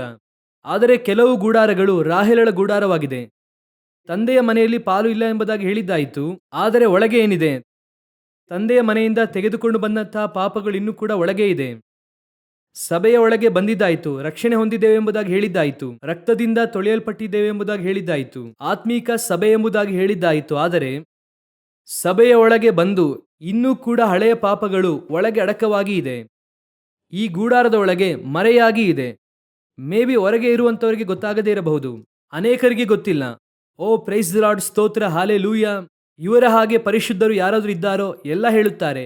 ಆದರೆ ಒಳಗೆ ಕೂತುಕೊಂಡಿರುವಂತಹ ಪಾಪ, ಒಳಗೆ ಕೂತುಕೊಂಡಿರುವಂತಹ ಸ್ವರೂಪ, ಒಳಗೆ ಇರುವಂತಹ ಇರುಳು ದೇವರಿಗೆ ಗೊತ್ತಿದೆ. ಪ್ರಯಾಣ ಮಾಡುವಂಥ ಎಲ್ಲ ಗೂಡಾರವೂ ಕೂಡ ಸರಿಯಾದ ಗೂಡಾರವಲ್ಲ. ರಾಹೇಲಳ ಗೂಡಾರದ ಒಳಗೆ ದೇವರಿಗೆ ಅಸಹ್ಯವಾದಂಥದ್ದು ಕಾಣಲ್ಪಟ್ಟಿತು. ರಾಹೇಲಳು ಅದನ್ನು ಮರೆಮಾಡಿ ಇಟ್ಟಿದ್ದಳೆಂಬುದಾಗಿ ನೋಡುತ್ತೇವೆ. ದೇವರು ಗೂಡಾರದ ಒಳಗೆ ಸಂಚರಿಸುತ್ತಾರೆ. ಸತ್ಯವೇದವು ಹೇಳುತ್ತದೆ, ಏದೇನೊಳಗೆ ಸಂಚರಿಸಿದಂತಹ ದೇವರು, ದೇವಾಲಯದಲ್ಲಿ ಸಂಚರಿಸಿದ ದೇವರು, 7 ದೀಪಸ್ತಂಭಗಳ ಮಧ್ಯದಲ್ಲಿ ಸಂಚರಿಸುವಂತಹ ದೇವರು ನಿನ್ನ ಗೂಡಾರದೊಳಗೂ ಕೂಡ ಸಂಚರಿಸುತ್ತಾ ಇದ್ದಾರೆ. ನಾವೇ ದೇವರ ಆಲಯವಾಗಿ ಇದ್ದೇವೆ. ಇದು ಗೂಡಾರವಾಗಿ ಇದೆ. ದೇವರು ಇದರೊಳಗೆ ವಾಸ ಮಾಡುವವರಾಗಿ ಇದ್ದಾರೆ. ನೀವು ಮನುಷ್ಯರ ಹತ್ರ ಒಳಗೆ ಇರುವಂಥದ್ದನ್ನು ಮರೆ ಮಾಡಬಹುದು, ಲಾಬಾನನ ಬಳಿ ಮರೆ ಮಾಡಬಹುದು. ಆದರೆ ಒಳಗೆ ಇರುವಂತಹ ದೇವರಿಗೆ ಮರೆ ಮಾಡುವುದಕ್ಕೆ ಆಗಲ್ಲ. ಒಳಗೆ ಬೆಳಕಾಗಿರುವಂತಹ ದೇವರಿಗೆ ಮರೆ ಮಾಡುವುದಕ್ಕೆ ಆಗಲ್ಲ. ಅನೇಕ ಸಮಯದಲ್ಲಿ ನಾವು ಯಾರೆಂಬುದಾಗಿ ನಮಗೆ ಗೊತ್ತು. ನಾವು ಯಾರೆಂಬುದಾಗಿ ನಮ್ಮ ಗೂಡಾರದೊಳಗೆ ಇರುವಂತವರಿಗೆ ಗೊತ್ತು. ನೀವು ಮನುಷ್ಯರ ಮುಂಭಾಗದಲ್ಲಿ ನಿಮ್ಮ ನೀತಿಯನ್ನು ತೋರಿಸುವುದಕ್ಕಿಂತಲೂ ದೇವರ ಮುಂಭಾಗದಲ್ಲಿ ನಿಮ್ಮ ಗೂಡಾರವು ಶುದ್ಧವಾಗಿದೆಯಾ ಎನ್ನುವಂಥದ್ದನ್ನು ಮಾತ್ರ ನೋಡಿಕೊಳ್ಳಿ. ಅದುವೇ ಬಹಳ ಮುಖ್ಯ. ಒಳಗೆ ನೋಡುವಂತಹ ದೇವರೊಬ್ಬರಿದ್ದಾರೆ ಅಲ್ವಾ? ಗೂಡಾರದ ಹಬ್ಬವನ್ನು ಆಚರಿಸುತ್ತೀರಾ, ಆ ಗೂಡಾರವೇ ನೀವು. ನೀವೇ ಪ್ರಯಾಣ ಮಾಡುತ್ತೀರಾ. ಅವರೇ ಹೇಳುತ್ತಾರೆ, ಇಸ್ರಾಯೇಲರು 7 ದಿನ ಗೂಡಾರದಲ್ಲಿ ವಾಸಿಸಬೇಕು. ಇಸ್ರಾಯೇಲರಂದ್ರೆ ದೇವಜನರು. 7 ದಿನ ಅಂದರೆ ಪರಿಪೂರ್ಣತೆ. ಸಂಪೂರ್ಣವಾಗಿ ಗೂಡಾರದಲ್ಲಿ ಇದ್ದೇವೆ. ಈ ಗೂಡಾರದಲ್ಲಿ ಇರುವಂತವರಿಗೆ ಗೊತ್ತಿರಬೇಕು, ಈ ಗೂಡಾರದ ಒಳಗೆ ದೇವರಿಗೆ ಪ್ರಿಯವಿಲ್ಲದೆ ಇರುವಂತಹ ಕಾರ್ಯವು ಯಾವುದಾದ್ರೂ ಇದೆಯಾ? ಕರ್ತನು ಅಸಹ್ಯ ಪಡುವಂತಹ ಕಾರ್ಯವು ಕಾಣಲ್ಪಡುತ್ತಿದೆಯಾ? ಇವತ್ತು ಸಭೆಗಳು ಅನೇಕ ಅಸಹ್ಯಗಳಿಂದ ತುಂಬಲ್ಪಟ್ಟಂತದ್ದಾಗಿ ಕಾಣಲ್ಪಡುತ್ತಿದೆ. ನೋಡುವುದಕ್ಕೆ ಹಾಗೆ ಹೊರಗೆ ಪರಿಶುದ್ಧರಾಗಿ ತೋರಿಸಿಕೊಳ್ಳುತ್ತೀರಾ. ಲಾಬಾನನು ಒಳಗೆ ಬಂದು ನೋಡುತ್ತಾನೆ, ಅಬ್ಬಾ, ನಮ್ಮ ಲೇಯಳ ಹಾಗೆ ರಾಹೇಲಳು, ಯಾವುದೇ ಡಿಫರೆನ್ಸ್ ಇಲ್ಲ. ಲೇಯಳ ಗುಡಾರದಲ್ಲೂ ಸ್ವರೂಪ ಇಲ್ಲ, ರಾಹೇಲಳ ಗುಡಾರದಲ್ಲೂ ಸ್ವರೂಪ ಇಲ್ಲ. ಆದರೆ ರಾಹೇಲಳ ಗುಡಾರದಲ್ಲಿ ಇದೆ, ಅದು ಮರೆಯಾಗಲ್ಪಟ್ಟಿದೆ. ನೀನು ಶುದ್ಧೀಕರಣ ಮಾಡದೇ ಇದ್ದರೆ, ನಿನ್ನ ಗುಡಾರವನ್ನು ಶುದ್ಧೀಕರಣ ಮಾಡದೇ ಇದ್ದರೆ, ಈ ಸ್ಥಳದಲ್ಲಿರುವಂತ ಯಾರನ್ನು ಬೇಕಾದರೂ ವಂಚನೆ ಮಾಡಬಹುದು. ಆದರೆ ಪರಿಶುದ್ಧಾತ್ಮನನ್ನು ವಂಚಿಸುವುದಕ್ಕೆ ಆಗಲ್ಲ. ಅವರು ಒಳಗೆ ಸಂಚರಿಸುವಂತಹ ದೇವರು. ಇವತ್ತು ನ್ಯಾಯ ತೀರ್ಪು ದೇವರ ಕೈಯಲ್ಲಿದೇನು ಅಂತ ಭಯವೇ ಇಲ್ಲ. ನಮಗೆ ಭಯ ಯಾರ ಮೇಲೆ? ಮನುಷ್ಯರ ಮೇಲೆಯೇ. ನಮಗೆ ಭಯ ಏನಂದ್ರೆ ಮನುಷ್ಯರ ಮುಂದೆ ಪಾಪ ಮಾಡಬಾರದು ಅಷ್ಟೇನೆ. ದೇವರ ಮುಂದೆ ಯಾವುದೇ ಪಾಪವನ್ನಾದರೂ ಮಾಡಬಹುದು. ಈಗಲೂ ಹೇಳುತ್ತೇನೆ, ದಾವೀದನಿಗೂ ಸೌಲನಿಗೂ ಅದೇ ಡಿಫರೆನ್ಸ್. ಸೌಲನು ಮನುಷ್ಯರ ಮುಂದೆ ತನ್ನ ರಾಜ್ಯಭಾರದಲ್ಲಿ ಯಾವುದೇ ಕೊರತೆ ಬರಬಾರದೆಂಬುದಾಗಿ ಸಮುವೇಲನ ಹತ್ರ ಬೇಡಿಕೊಳ್ಳುತ್ತಾನೆ. ಆದರೆ ದಾವೀದನು ದೇವರ ಮುಂದೆ ಯಾವುದೇ ಕೊರತೆಯುಳ್ಳವನಾಗಿ ಕಾಣಲ್ಪಡಬಾರದೆಂಬುದಾಗಿ ದೇವರ ಮುಂದೆ ಬೇಡಿಕೊಳ್ಳುತ್ತಾನೆ. ಅವನು ಸಮುವೇಲನ ಶರೀರವನ್ನು ಹಿಡಿಯುತ್ತಾನೆ, ಇವನು ದೇವರ ಪಾದಸನ್ನಿಧಿಯನ್ನು ಹಿಡಿಯುತ್ತಾನೆ. ನಿಮ್ಮ ಪರಿಶುದ್ಧಾತ್ಮನನ್ನು ನನ್ನಿಂದ ತೆಗೆಯಬೇಡಿ. ಆದ್ದರಿಂದ ದೇವರು ಕೂಡಲೇ ಹೇಳುತ್ತಾರೆ, ನಿನ್ನ ಅರಸುತನವು ಯಾವಾಗಲೂ ನಿಲ್ಲುವುದು ಹೋಗು. ನಾವು ದೇವರ ಮುಂದೆ ಹೇಗೆ ಇದ್ದೇವೆ ಎನ್ನುವಂಥದ್ದೇ ಮುಖ್ಯ. ಇವತ್ತು ಅನೇಕ ಗೂಡಾರದ ಒಳಗೆ ತಂದೆಯ ಸ್ವರೂಪವು ಒಳಗೆ ಮರೆಮಾಡಲ್ಪಟ್ಟಿದೆ. ಹಳೆಯ ಪಾಪಗಳು ಒಳಗೆ ಇದೆ, ಜನ್ಮ ಸ್ವಭಾವಗಳು ಒಳಗೆ ಮರೆಯಾಗಲ್ಪಟ್ಟಿದೆ. ನೀವು ಎದ್ದು ನಿಂತು ಕರ್ತನ ಮುಂಭಾಗದಲ್ಲಿ ಮಾತನಾಡಿದರು, ಹಾಡನ್ನು ಹಾಡಿದರು, ಒಂದು ಚಿಕ್ಕ ಸೇವೆಯನ್ನು ಮಾಡಿದರು, ನಿನ್ನಲ್ಲಿರುವಂತಹ ಪಾಪವು ಇಲ್ಲ ಎಂಬುದಾಗಿ ಅರ್ಥ ಅಲ್ಲ. ಜೀವಿತ ಕಾಲವೆಲ್ಲ ಒಳಗೆ ಪಾಪವನ್ನು ಇಟ್ಟುಕೊಂಡು ಹೊರಗೆ ಸೇವೆಯನ್ನು ಮುಗಿಸಿ ಹೋಗಿ ಕರ್ತನ ಮುಂಭಾಗದಲ್ಲಿ ನಿಲ್ಲುತ್ತಾರೆ. ದೇವರು ಹೇಳುವಂತ ಒಂದೇ ಒಂದು ಮಾತು, ನೀನು ಯಾರೆಂದು ಗೊತ್ತಿಲ್ಲ ಎಂದು ಹೇಳುತ್ತಾರೆ. ಅಷ್ಟೇ, ದೇವರು ಹೇಳುವಂತ ಮಾತು ಅಷ್ಟೇ, ನೀನು ಗೊತ್ತಿಲ್ಲ. ಹಾಗಾದ್ರೆ ಇಷ್ಟು ದಿನ ಏನೇನೋ ಸೇವೆ ಮಾಡಿದೆ, ಏನೇನು ಸೇವೆ ಮಾಡಿದೆ ಎಂಬುದಾಗಿ ನೀನೇ ಕೇಳಬೇಕು. ಸೇವೆಯನ್ನು ಅಧಿಕವಾಗಿ ಮಾಡುತ್ತೇವಾ, ದೊಡ್ಡದಾಗಿ ಮಾಡುತ್ತೇವಾ, ಚಿಕ್ಕದಾಗಿ ಮಾಡುತ್ತೇವಾ? ಚಿಕ್ಕ ಆತ್ಮಿಕ ಜೀವಿತವ, ದೊಡ್ಡ ಆತ್ಮಿಕ ಜೀವಿತ ಎನ್ನುವಂಥದ್ದು ಇಲ್ಲಿ ಪ್ರಶ್ನೆಯೇ ಇಲ್ಲ. ಕರ್ತನ ಒಳಗೆ ನಾನು ಇದ್ದೇನಾ ಅಥವಾ ಕರ್ತನ ಹೊರಗೆ ನಾನಿದ್ದೇನಾ? ಅದುವೇ ಪ್ರಶ್ನೆ. ಸೇವೆಯನ್ನೇ ಮಾಡದೆ ಚೆನ್ನಾಗಿ ಆತ್ಮಿಕ ಜೀವಿತವನ್ನು ಜೀವಿಸಿ ಪರಲೋಕಕ್ಕೆ ಹೋಗುವಂಥದ್ದು ಒಳ್ಳೆಯದು. ಒಂದು ವೇಳೆ ಸೇವೆಯನ್ನು ಮಾಡಿ ಸೇವೆ ಮಾಡಬಾರದೆಂಬುದಾಗಿ ಹೇಳುತ್ತಿಲ್ಲ. ಸೇವೆಯನ್ನು ಮಾಡಿ ಪಾಪವನ್ನು ಮಾಡಿ ನೀನು ನರಕಕ್ಕೆ ಹೋಗುವುದಕ್ಕಿಂತ ಇದು ವಾಸಿ. ಅನೇಕರ ಗೂಡಾರವನ್ನು ದೇವರು ನೋಡುತ್ತಾ ಇದ್ದಾರೆ. ಅನೇಕರ ಗೂಡಾರದಲ್ಲಿ ದೇವರಿಗೆ ಪ್ರಿಯವಿಲ್ಲದೆ ಇರುವಂತಹ ಕಾರ್ಯವು ಒಳಗೆ ಮರೆಯಾಗಿ ಇದೆ. ಶುದ್ಧೀಕರಿಸಿಕೊಳ್ಳಿ, ಅದೇ ದೇವರು ಬಯಸುತ್ತಾ ಇದ್ದಾರೆ. ಸಂಸೋನನು ಅವನೇನ್ ಮಾಡ್ದ ಅಂದ್ರೆ, ಸತ್ತ ಸಿಂಹದ ಬಳಿಯಿಂದ ಜೇನುತುಪ್ಪವನ್ನು ತೆಗೆದುಕೊಂಡು ತಿನ್ನುತ್ತಾನೆ. ಸರಿ, ಅದು ಬಲಹೀನತೆ. ತುಪ್ಪ ನೋಡಿದ ಕೂಡಲೇ ತಿನ್ನಬೇಕೆಂಬುದಾಗಿ ತಿನ್ನುತ್ತಾರೆ. ನ್ಯಾಯವಾಗಿ ಅವ್ರು ಏನ್ ಮಾಡಬಾರ್ದಾಗಿತ್ತಂದ್ರೆ ತಿನ್ನಬಾರದಾಗಿತ್ತು. ಸತ್ತ ಶರೀರದ ಬಳಿಗೆ ಅವ್ರು ಹೋಗಬಾರದು, ಯಾಕಂದ್ರೆ ಅವರ ಪ್ರತಿಷ್ಠೆ ಅದು. ಕರ್ತನ ಅವರಿಗೆ ಇಟ್ಟಿರುವಂತದ್ದು. ಅವರವರ ಕರೆಯುವಿಕೆಯ ಪ್ರಕಾರವಾಗಿ ಅವ್ರು ಏನ್ ಮಾಡಬಾರ್ದಾಗಿತ್ತು, ಸತ್ತ ಶರೀರದ ಮುಂದೆ ಅವ್ರು ಹೋಗಬಾರ್ದಾಗಿತ್ತು. ಹೋದರು. ಕೆಲವು ಸಮಯದಲ್ಲಿ ಬಲಹೀನತೆ ಹೋಗಿ ಆ ತುಪ್ಪವನ್ನು ತಿನ್ನುತ್ತಾರೆ. ಆದರೆ ಅವರು ಮಾಡಿದಂಥ ತಪ್ಪು ಏನು ಗೊತ್ತಾ? ತುಪ್ಪ ತಿಂದಿದ್ದು ತಪ್ಪೆ, ಅದರಲ್ಲಿ ಯಾವುದೇ ಸಂದೇಹ ಇಲ್ಲ. ಅವ್ರು ಏನ್ ಮಾಡಿದ್ರಂತೆ, ತಾನು ತುಪ್ಪವನ್ನು ತೆಗೆದುಕೊಂಡದನ್ನು ಎಲ್ಲಿಂದ ತೆಗೆದುಕೊಂಡು ಬಂದರು ಎನ್ನುವಂಥದ್ದನ್ನು ತನ್ನ ತಾಯಿ ತಂದೆಗೆ ತಿಳಿಸದವರಾಗಿ ಇದ್ದರು ಎಂಬುದಾಗಿ ಇದೆ. ಸಂಸೋನಲ್ಲಿದ್ದಂತಹ ಸ್ವಭಾವ ಏನೆಂದರೆ, ಅವನು ಪಾಪವನ್ನು ಮಾಡುತ್ತಾನೆ, ಅದನ್ನು ಅರಿಕೆ ಮಾಡಿ ಬಿಟ್ಟು ಬಿಡುವಂತಹ ಸ್ವಭಾವ ಅವನಿಗೆ ಇಲ್ಲ. ಈಗ ಅವನು ಅರಿಕೆ ಮಾಡಿ ಬಿಟ್ಟು ಬಿಟ್ಟಿದ್ದರೆ ಏನಾಗ್ತಿತ್ತು ಗೊತ್ತಾ? ಗಮನಿಸಿರಿ. ಸಂಸೋನನು ತುಪ್ಪ ತಿಂದ ನಂತರವಾಗಿ ಅವನ ತಂದೆ ತಾಯಿಗೆ ಹೇಳಲಿಲ್ಲ, ಅವನ ತಂದೆ ತಾಯಿಗೆ ತಿಳಿಸಲಿಲ್ಲ ಎಂಬುದಾಗಿ ಬರೆಯಲ್ಪಟ್ಟಿದೆ. ಒಂದು ದಿನ ಬಂತು, ಫಿಲಿಸ್ಟಿಯರು ಹಿಡಿದುಕೊಂಡು ಹೋಗಿ ಅವನ ತಲೆಯ ಕೂದಲನ್ನು ತೆಗೆಯುತ್ತಾರೆ. ನಮ್ಮೆಲ್ಲರಿಗೂ ಕೂಡ ಗೊತ್ತು ಯಾಕೆ ಹಿಡಿದುಕೊಂಡರಂದ್ರೆ ಫಿಲಿಸ್ಟಿಯರು ಹಿಡಿದುಕೊಂಡರು. ಯಾಕೆ ಅವರನ್ನು ಬೋಡ ಮಾಡಿದರು ಅಂದರೆ, ಇಲ್ಲ, ಫಿಲಿಸ್ಟಿಯರು ಸಂಸೋನನ ಕೂದಲಲ್ಲಿ ತಾನೇ ಪವರ್ ಇದೆ, ಆದ್ದರಿಂದ ಬೋಡ ಮಾಡಿದರು. ಆಕ್ಚುಲ್ ಆಗಿ ಕಾರಣ ಅದಲ್ಲ, ಅದು ಫಿಲಿಸ್ಟಿಯರ ಕಾರಣ. ದೇವರು ಯಾಕೆ ಅನುಮತಿಯನ್ನು ಕೊಟ್ಟರು ಗೊತ್ತಾ?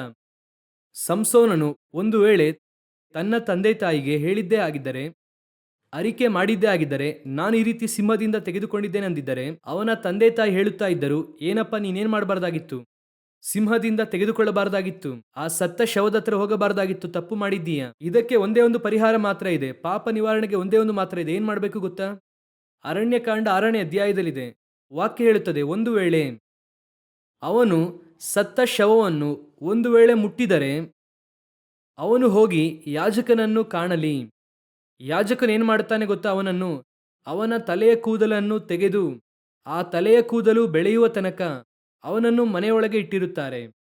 ಈಗ ಸಂಸೋನನು ಒಂದು ವೇಳೆ ಆ ತುಪ್ಪವನ್ನು ಎಲ್ಲಿಂದ ತೆಗೆದುಕೊಂಡು ಬಂದೆ ಎಂಬುದಾಗಿ ಒಂದು ವೇಳೆ ತಂದೆ ಹತ್ರ ಹೇಳಿದ್ದರೆ, ತಾಯಿ ಹತ್ರ ಹೇಳಿದ್ದರೆ, ಅವರು ಹೇಳುತ್ತಾ ಇದ್ದರು, ಇದಕ್ಕೆ ಒಂದು ಪರಿಹಾರ ಇದೆ, ಬಾ ನಾವು ಹೋಗೋಣ, ಯಾಜಕನ ಹತ್ರ ಹೋಗೋಣ, ತಲೆ ಕೂದಲು ತೆಗೆಯುತ್ತಾರೆ, ಅದು ಬೆಳೆಯುವ ತನಕ ಮನೆಯಲ್ಲೇ ಇರು, ನಿನ್ನನ್ನು ಸುರಕ್ಷಿತವಾಗಿ ನಾವು ನೋಡಿಕೊಳ್ಳುತ್ತೇವೆ ಎಂಬುದಾಗಿ ಹೇಳುತ್ತಾ ಇದ್ದರು. ಸಂಸೋನನು ಮರೆ ಮಾಡಿದರೆ ಪರಿಣಾಮ. ಆದರೆ ಸಂಸೋನನು ದೇವಭಕ್ತರ ಲಿಸ್ಟಲ್ಲಿ ಬರಬೇಕು, ನಂಬಿಕೆಯ ವೀರರ ಲಿಸ್ಟಲ್ಲಿ ಬರಬೇಕು. ಅದು ಕರ್ತನ ಯೋಜನೆ. ಇಬ್ರಿಯ 11ನೇ ಅಧ್ಯಾಯ 31-32ನೇ ವಾಕ್ಯದಲ್ಲಿ ಬರಬೇಕು. ಅವನ ಮೇಲೆ ಇದ್ದಂತಹ ಕರೆಯುವಿಕೆ ಅದು, ಅವನನ್ನು ಕರೆ ತರಲೇಬೇಕು. ಬೇರೆ ಮಾರ್ಗವೇ ಇಲ್ಲ. ಸಂಸೋನನೇ, ಪರಿಹಾರ ನಿನ್ನ ತಲೆ ಕೂದಲು ತೆಗೆಯಬೇಕು. ನೀನೇ ತೆಗೆದುಕೊಂಡರೆ ನಿನಗೆ ಒಳ್ಳೆಯದು. ನೀನು ತೆಗೆಯದಿದ್ದರೆ ನಾನೇ ಒಬ್ಬನನ್ನಿಟ್ಟು ತೆಗೆಯುತ್ತೇನೆ. ನಾನೇ ಒಬ್ಬನನ್ನು ನೇಮಿಸುತ್ತೇನೆ. ಆದರೆ ನಾನು ತೆಗೆಯುವಾಗ ಅದು ನೋವಾಗುತ್ತದೆ. ನಾನು ತೆಗೆಯುವಾಗ ಸ್ವಲ್ಪ ಕಷ್ಟಪಡಬೇಕು. ಅದಕ್ಕಾಗಿಯೇ ದೇವರು ಹೇಳುತ್ತಾರೆ, ನಿನ್ನ ಗೂಡಾರದೊಳಗೆ ಇರುವಂತಹ ಪಾಪದ ನಿವಾರಣೆಯನ್ನು ನೀವೇ ಮಾಡಿಕೊಂಡರೆ ಒಳ್ಳೆಯದು. ರಾಹೇಲಳು ತನ್ನ ಗೂಡಾರದಲ್ಲಿರುವಂಥದ್ದನ್ನು ತೆಗೆಯದೆ ಅದನ್ನು ಮರೆ ಮಾಡಿದಳು. ಆಮೇಲೆ ಏನು ನಡೆಯಿತು? ಆಕೆಯ ಜೊತೆಗೆ ಬಂದಂಥ ಎಲ್ಲರೂ ಕೂಡ ಕಾನಾನ್ಗೆ ಪ್ರವೇಶಿಸಿದರು. ಅವರೆಲ್ಲರೂ ಕೂಡ ಕಾನಾನೊಳಗೆ ಯೆರೂಸಲೇಮಿಗೆ ಬಂದರು. ಆದರೆ ರಾಹೇಲಳೋ ಮಾರ್ಗದಲ್ಲಿಯೇ ಸತ್ತು ಹೋದಳು. ಆಕೆಯ ಪ್ರಯಾಣ ಮುಗಿಯಲಿಲ್ಲ. ಲೇಯಳ ಪ್ರಯಾಣ ಮುಗಿದು ಹೋಯಿತು. ದಾಸಿಯರ ಪ್ರಯಾಣವು ಮುಗಿದು ಹೋಯಿತು. ಯಾಕೋಬನ ಪ್ರಯಾಣವು ಮುಗಿದು ಹೋಯಿತು. ಯಾರ್ಯಾರ ಗೂಡಾರದ ಒಳಗೆಲ್ಲ ಶುದ್ಧವಾಗಿ ಇತ್ತೋ ಎಲ್ಲರೂ ಕೂಡ ಕಾನಾನೊಳಗೆ ಪ್ರವೇಶ ಮಾಡಿದರು. ಆದರೆ ಯಾವ ಗುಡಾರದಲ್ಲಿ ಸ್ವರೂಪ ಇತ್ತೋ ಅದು ಮಾರ್ಗ ಮಧ್ಯದಲ್ಲೇ ಮಡಿದು ಹೋಯಿತು. ಆ ಎಚ್ಚರಿಕೆಯನ್ನೇ ದೇವರು ಕೊಡುತ್ತಿದ್ದಾರೆ. ನಿಮ್ಮ ಗೂಡಾರವನ್ನು ಸ್ವಲ್ಪ ಪರಿಶೋಧಿಸಿ ನೋಡಿರಿ. ಯಾವುದರ ಮೇಲೆ ಕೂತಿದ್ದೀರಾ? ಯಾವುದನ್ನು ಮರೆಮಾಡಿ ಕೂತಿದ್ದೀರಾ? ಯಾರ ಬಳಿ ಮರೆ ಮಾಡುತ್ತೀರಾ? ಅದೇ ಬಹಳ ಮುಖ್ಯ. ನೀವು ಯಾರಿಗೆ ಮರೆ ಮಾಡುತ್ತೀರೋ ಇಲ್ಲವೋ, ಆದರೆ ದೇವರಿಗೆ ಮರೆ ಮಾಡಬೇಡಿ. ತನ್ನ ಪಾಪವನ್ನು ಮುಚ್ಚಿಟ್ಟುಕೊಳ್ಳುವವನು ಅವನು ಬದುಕುವುದಿಲ್ಲ. ನಿಮಗೆ ದೇವರು ಒಂದು ಅವಕಾಶವನ್ನು ಕೊಡುತ್ತಾ ಇದ್ದಾರೆ. ನಿಮ್ಮ ಗೂಡಾರದೊಳಗೆ ಏನಿದೆ ಪರಿಶೋಧಿಸಿ ನೋಡಬೇಕಾಗಿರುವಂಥದ್ದು ದೇವರು ನಮಗೆ ಇಟ್ಟಿರುವಂಥ ಬಹಳ ಮುಖ್ಯವಾದ ಕಾರ್ಯ. ಇವತ್ತು ಪರಿಶೋಧಿಸಿ ನೋಡಬೇಕು. ಇಲ್ಲ ಅಂದರೆ ರಾಹೇಲಳ ಹಾಗೆ ಹೋಗುವಂಥ ಮಾರ್ಗದಲ್ಲಿಯೇ ನಾವು ಮಡಿದು ಹೋಗುವುದಕ್ಕೆ ಅವಕಾಶ ಇದೆ. ಇವತ್ತು ಶುದ್ಧೀಕರಿಸುವುದಕ್ಕೆ ದೇವರು ಅವಕಾಶ ಕೊಡುತ್ತಿದ್ದಾರೆ. ಅರಿಕೆ ಮಾಡಿ ಬಿಟ್ಟು ಬಿಡುವುದಾದರೆ ಅವನು ದೇವರ ಬಳಿಯಿಂದ ದಯೆ ಹೊಂದುವನೆಂಬುದಾಗಿ ಬರೆಯಲ್ಪಟ್ಟಿದೆ. ಇದು ಮೊದಲನೆಯದಾಗಿ ದೇವರು ಹೇಳಿದಂತಹ ಗೂಡಾರದ ಒಳಗೆ ಇರುವಂತಹ ಅದೇನೆಂದರೆ ಕರೆಯುವಿಕೆಯನ್ನು ಹೊಂದಿ ಬಂದಂಥವೇ 2 ಗೂಡಾರಗಳು. ಆ ಗೂಡಾರದ ಒಳಗೆ ನಾವು ಮರೆ ಮಾಡಿದ್ದರ ಕಾರ್ಯದ ಪರಿಣಾಮ ಇದು. ಎರಡನೆಯದಾಗಿ ಇನ್ನೊಂದು ಗೂಡಾರದ ಕುರಿತಾಗಿ ಓದಿರಿ. ಆದಿಕಾಂಡ ಪುಸ್ತಕ 9ನೇ ಅಧ್ಯಾಯ 20 ಹಾಗೂ 21ನೇ ವಾಕ್ಯವನ್ನು ಓದಿರಿ. ನೋಹನು ವ್ಯವಸಾಯಗಾರನಾಗಿದ್ದನು. ಅವನೇ ದ್ರಾಕ್ಷಾ ತೋಟವನ್ನು ಪ್ರಾರಂಭಿಸಿದನು. ಅವನು ದ್ರಾಕ್ಷಾರಸವನ್ನು ಕುಡಿಯಲು ಅಮಲೇರಿದ್ದರಿಂದ ಗೂಡಾರದಲ್ಲಿ ಬೆತ್ತಲೆಯಾಗಿ ಬಿದ್ದಿದ್ದನು. ಇದು ಎರಡನೆಯದು.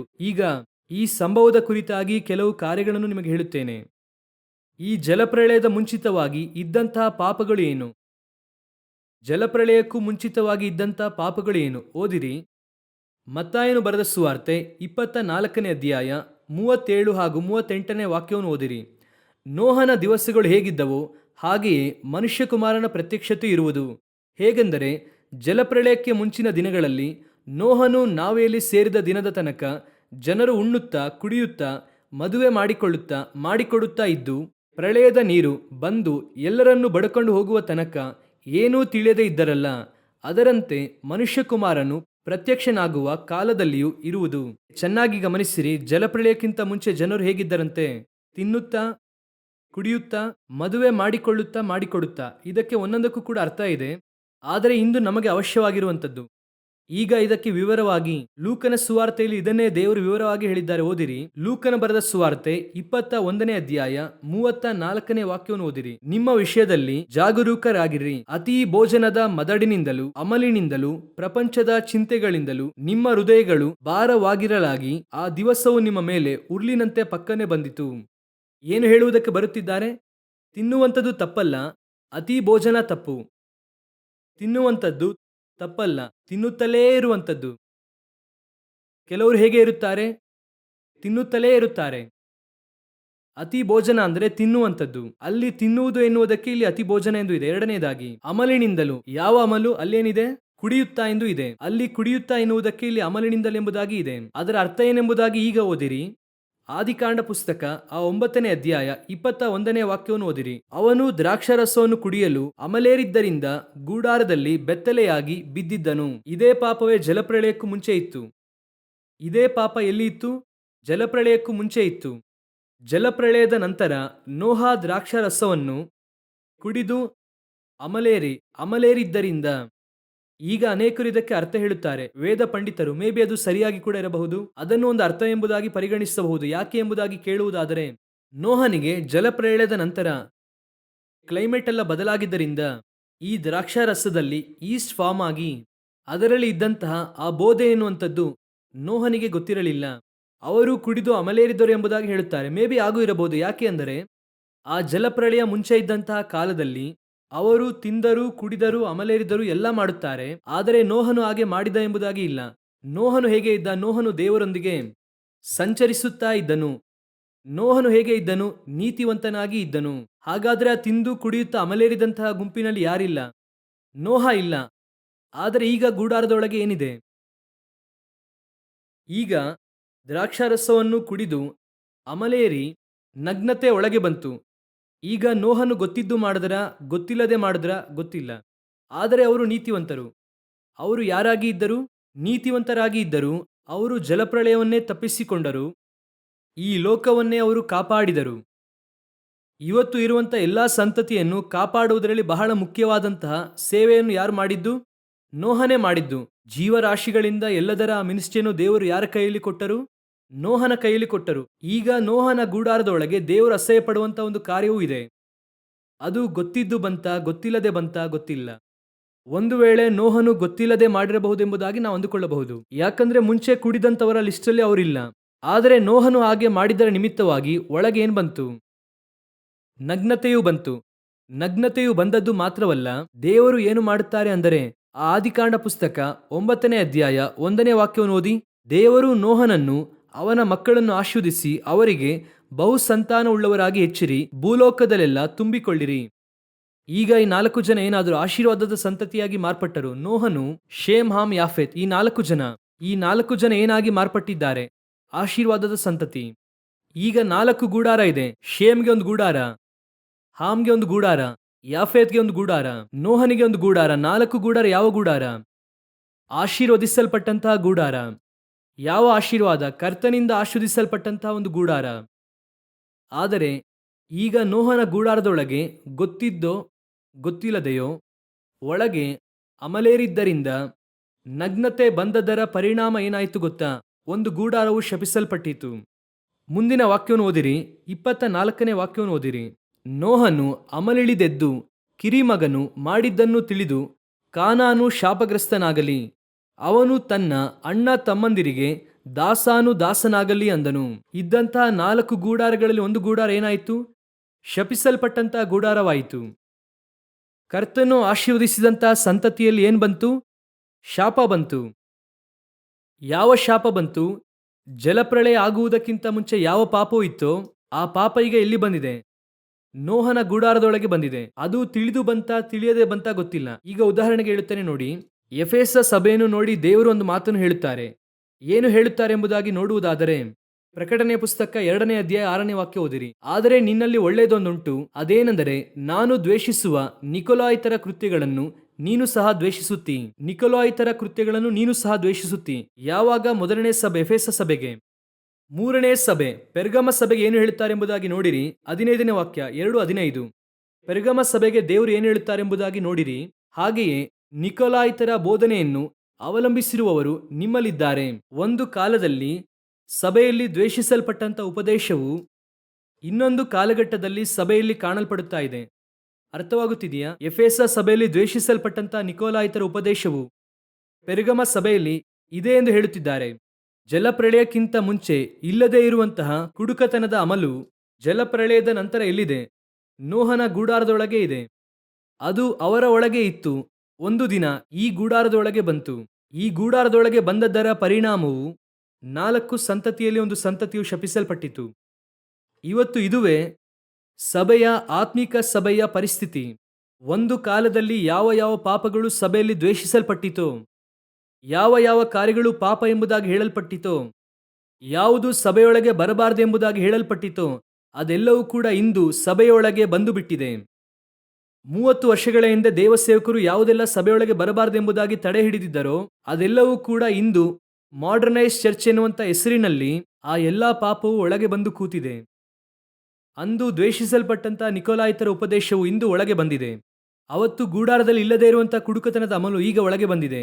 ಅಂದು ಆತ್ಮೀಕ ಸಭೆಗಳಲ್ಲಿ ಇಲ್ಲದೇ ಇದ್ದಂತಹ ಪಾಪಗಳು ಇಂದು ಸಭೆಗಳಲ್ಲಿ ತಲೆ ಎತ್ತು ನಿಂತಿದೆ. ಇವತ್ತು ಒಳಗೆ ಬಂದಿದೆ. ಯಾವುದೆಲ್ಲ ಮಾಡಬಾರದೆಂಬುದಾಗಿ ಸೇವಕರು ನಮಗೆ ಹೇಳಿಕೊಟ್ಟಿದ್ರೋ ಅದೆಲ್ಲವೂ ಕೂಡ ಸಭೆಯಲ್ಲಿ ಇಂದು ಬಹಳ ಮುಖ್ಯವಾದಂತಹ ಸ್ಥಳದಲ್ಲಿ ಕೂತುಕೊಂಡಿದೆ. ಏನು ತಪ್ಪು ಎಂಬುದಾಗಿ ಕೇಳುತ್ತಿದ್ದಾರೆ. ಯಾವತ್ತು ಗೂಡಾರದ ಒಳಗೆ ದೇವರು ಅಸಹ್ಯ ಪಡುವಂತಹ ಕಾರ್ಯಗಳು ಬರುತ್ತದೋ, ದೇವರ ಪ್ರಕಾರವಾಗಿ ಒಂದನ್ನು ಚೆನ್ನಾಗಿ ತಿಳಿದುಕೊಳ್ಳಿರಿ. ಅವರು ಒಂದು ದಿನ ಬೇಡ ಎಂದು ಹೇಳಿದ್ರು ಅಂದ್ರೆ ಕಡೆ ತನಕ ಬೇಡ ಅಷ್ಟೇನೆ. 20 ವರ್ಷ ಆಯಿತು ಎಂಬುದಾಗಿ ಓಕೆ ಎಂದು ಹೇಳುವುದಿಲ್ಲ. ಅವತ್ತು ದ್ರಾಕ್ಷಾರಸದ ಕುಡುಕತನದ ಅಮಲು ಒಳಗೆ ಇರಬಾರದೆಂಬುದಾಗಿ ಹೇಳಿದ್ರು ಅಂದ್ರೆ ಇವತ್ತು ಕೂಡ ಸಭೆಯೊಳಗೆ ದ್ರಾಕ್ಷಾರಸದ ಕುಡುಕತನದ ಅಮಲು ಇರಬಾರದು ಅಷ್ಟೇನೆ. ಅವತ್ತು ಗೂಡಾರದ ಒಳಗೆ ಯಾವುದು ಅಸಹ್ಯ ಎಂಬುದಾಗಿ ಎಣಿಸಲ್ಪಟ್ಟಿತೋ ಇವತ್ತು ಗೂಡಾರದೊಳಗೆ ಇದ್ದದರಿಂದ ನಗ್ನತೆ ಬಂತಲ್ಲ, ನಗ್ನತೆಯ ಪರಿಣಾಮ ಶಾಪ. ಅದುವೇ ಇಂದು ಸಭೆಯಲ್ಲಿ ಕಾಣಲ್ಪಡುತ್ತಿದೆ. ವಿಶ್ವಾಸಿಗಳು ಚೆನ್ನಾಗಿ ಗಮನಿಸಿರಿ. ನೀವು 4 ಸಾರಿ ಕೇಳಿದ್ರೆ ಆ ಕೇಳಿದಂತಹ ಕಾರ್ಯವು ಸರಿಯಾಗಿ ಮಾರ್ಪಡುವುದಿಲ್ಲ. ಅರ್ಥವಾಗುತ್ತಿದೆಯಾ? ಕೆಲವು ಪಾಪಗಳನ್ನು ನೀವು ಮುಂದುವರೆದು ಮಾಡುತ್ತಾ ಇದ್ದೀರಾ ಅಂದರೆ ಆ ಪಾಪ ಏನಾಗುವುದಿಲ್ಲ, ಸರಿಯಾಗಿ ಮಾರ್ಪಡುವುದಿಲ್ಲ.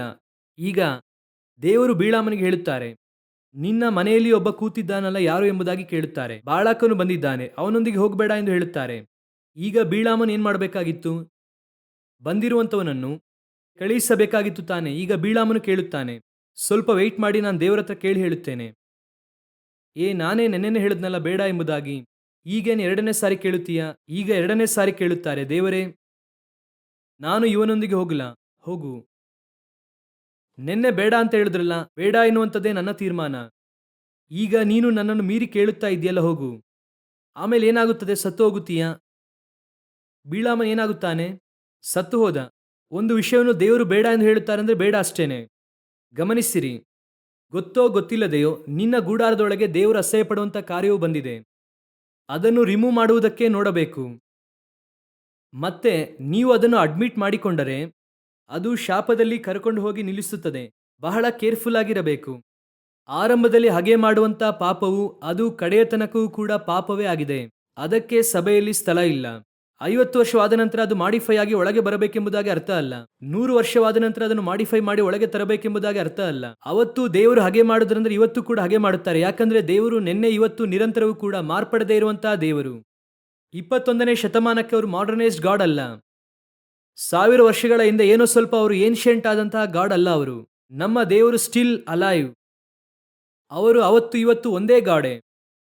ಮೋಶೆಗೆ ಒಂದು ಪ್ರಮಾಣ, ಯೆಹೋಶುವನಿಗೆ ಒಂದು ಪ್ರಮಾಣ ಎಂಬುದಾಗಿ ಮಾರ್ಪಡಿಸುವುದಿಲ್ಲ. ಮೋಶೆಯಿಂದ ಯೇಸುವಿನ ತನಕ ಒಂದೇ ಪ್ರಮಾಣ. ಯೇಸು 2000 ವರ್ಷಗಳ ಹಿಂದೆ ಯಾವ ಪ್ರಮಾಣವನ್ನು ಬರೆದುಕೊಟ್ಟರೋ ಅದೇ ಪ್ರಮಾಣವು ಇಲ್ಲಿಯ ತನಕ ಬದಲಾಗುವುದಿಲ್ಲ, ಮಾಡರ್ನೈಸ್ಡ್ ಆಗುವುದಿಲ್ಲ. ಚೆನ್ನಾಗಿ ತಿಳಿದುಕೊಳ್ಳಿರಿ. ದೇವರು ನನಗೆ ಹೇಳಿಕೊಟ್ಟದನ್ನು ಹೇಳುತ್ತೇನೆ.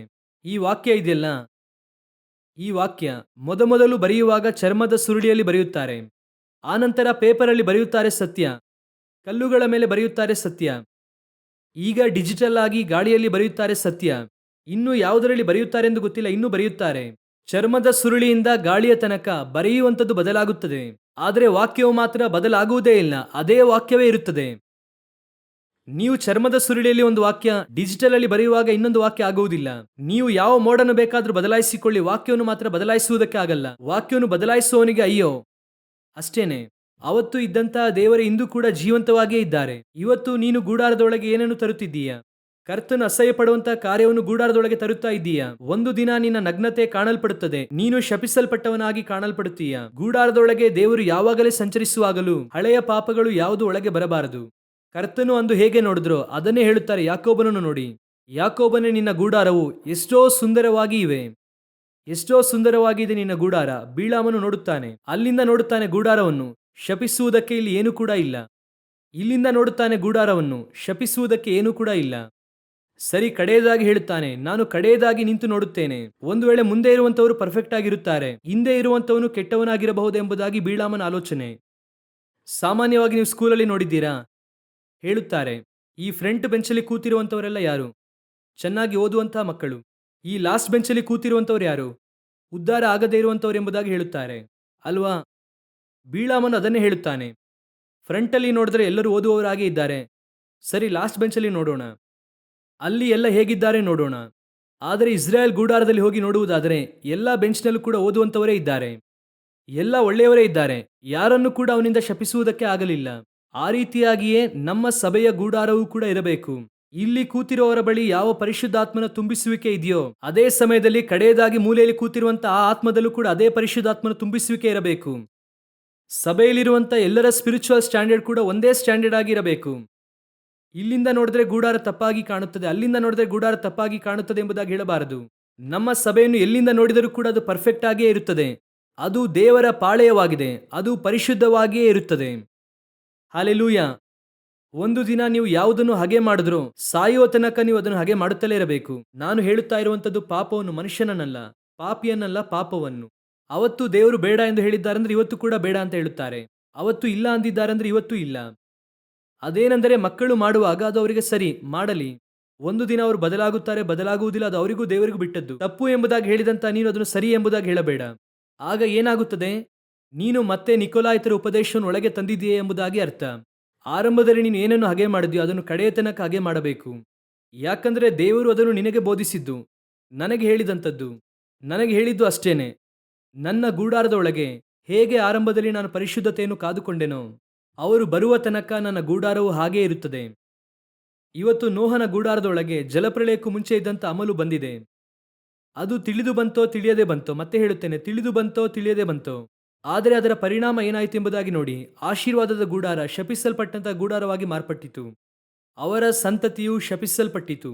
ಆ ಪರಿಸ್ಥಿತಿಯು ನಿಮಗೂ ನನಗೂ ಬರಬಾರದು. ಎರಡನೆಯದಾಗಿ, ಈ ಗೂಡಾರವು ಚೆನ್ನಾಗಿ ಇತ್ತು, ಆದರೆ ಈಗ ಗೂಡಾರ ಹೇಗೆ ಆಗಿದೆ? ಶಾಪವಾಗಿ ಮಾರ್ಪಟ್ಟಿದೆ. ರಾಹೇಲಳ ಗೂಡಾರವು ಆರಂಭದಿಂದಲೇ ಶಾಪವಾಗಿ ಮಾರ್ಪಟ್ಟಿದೆ.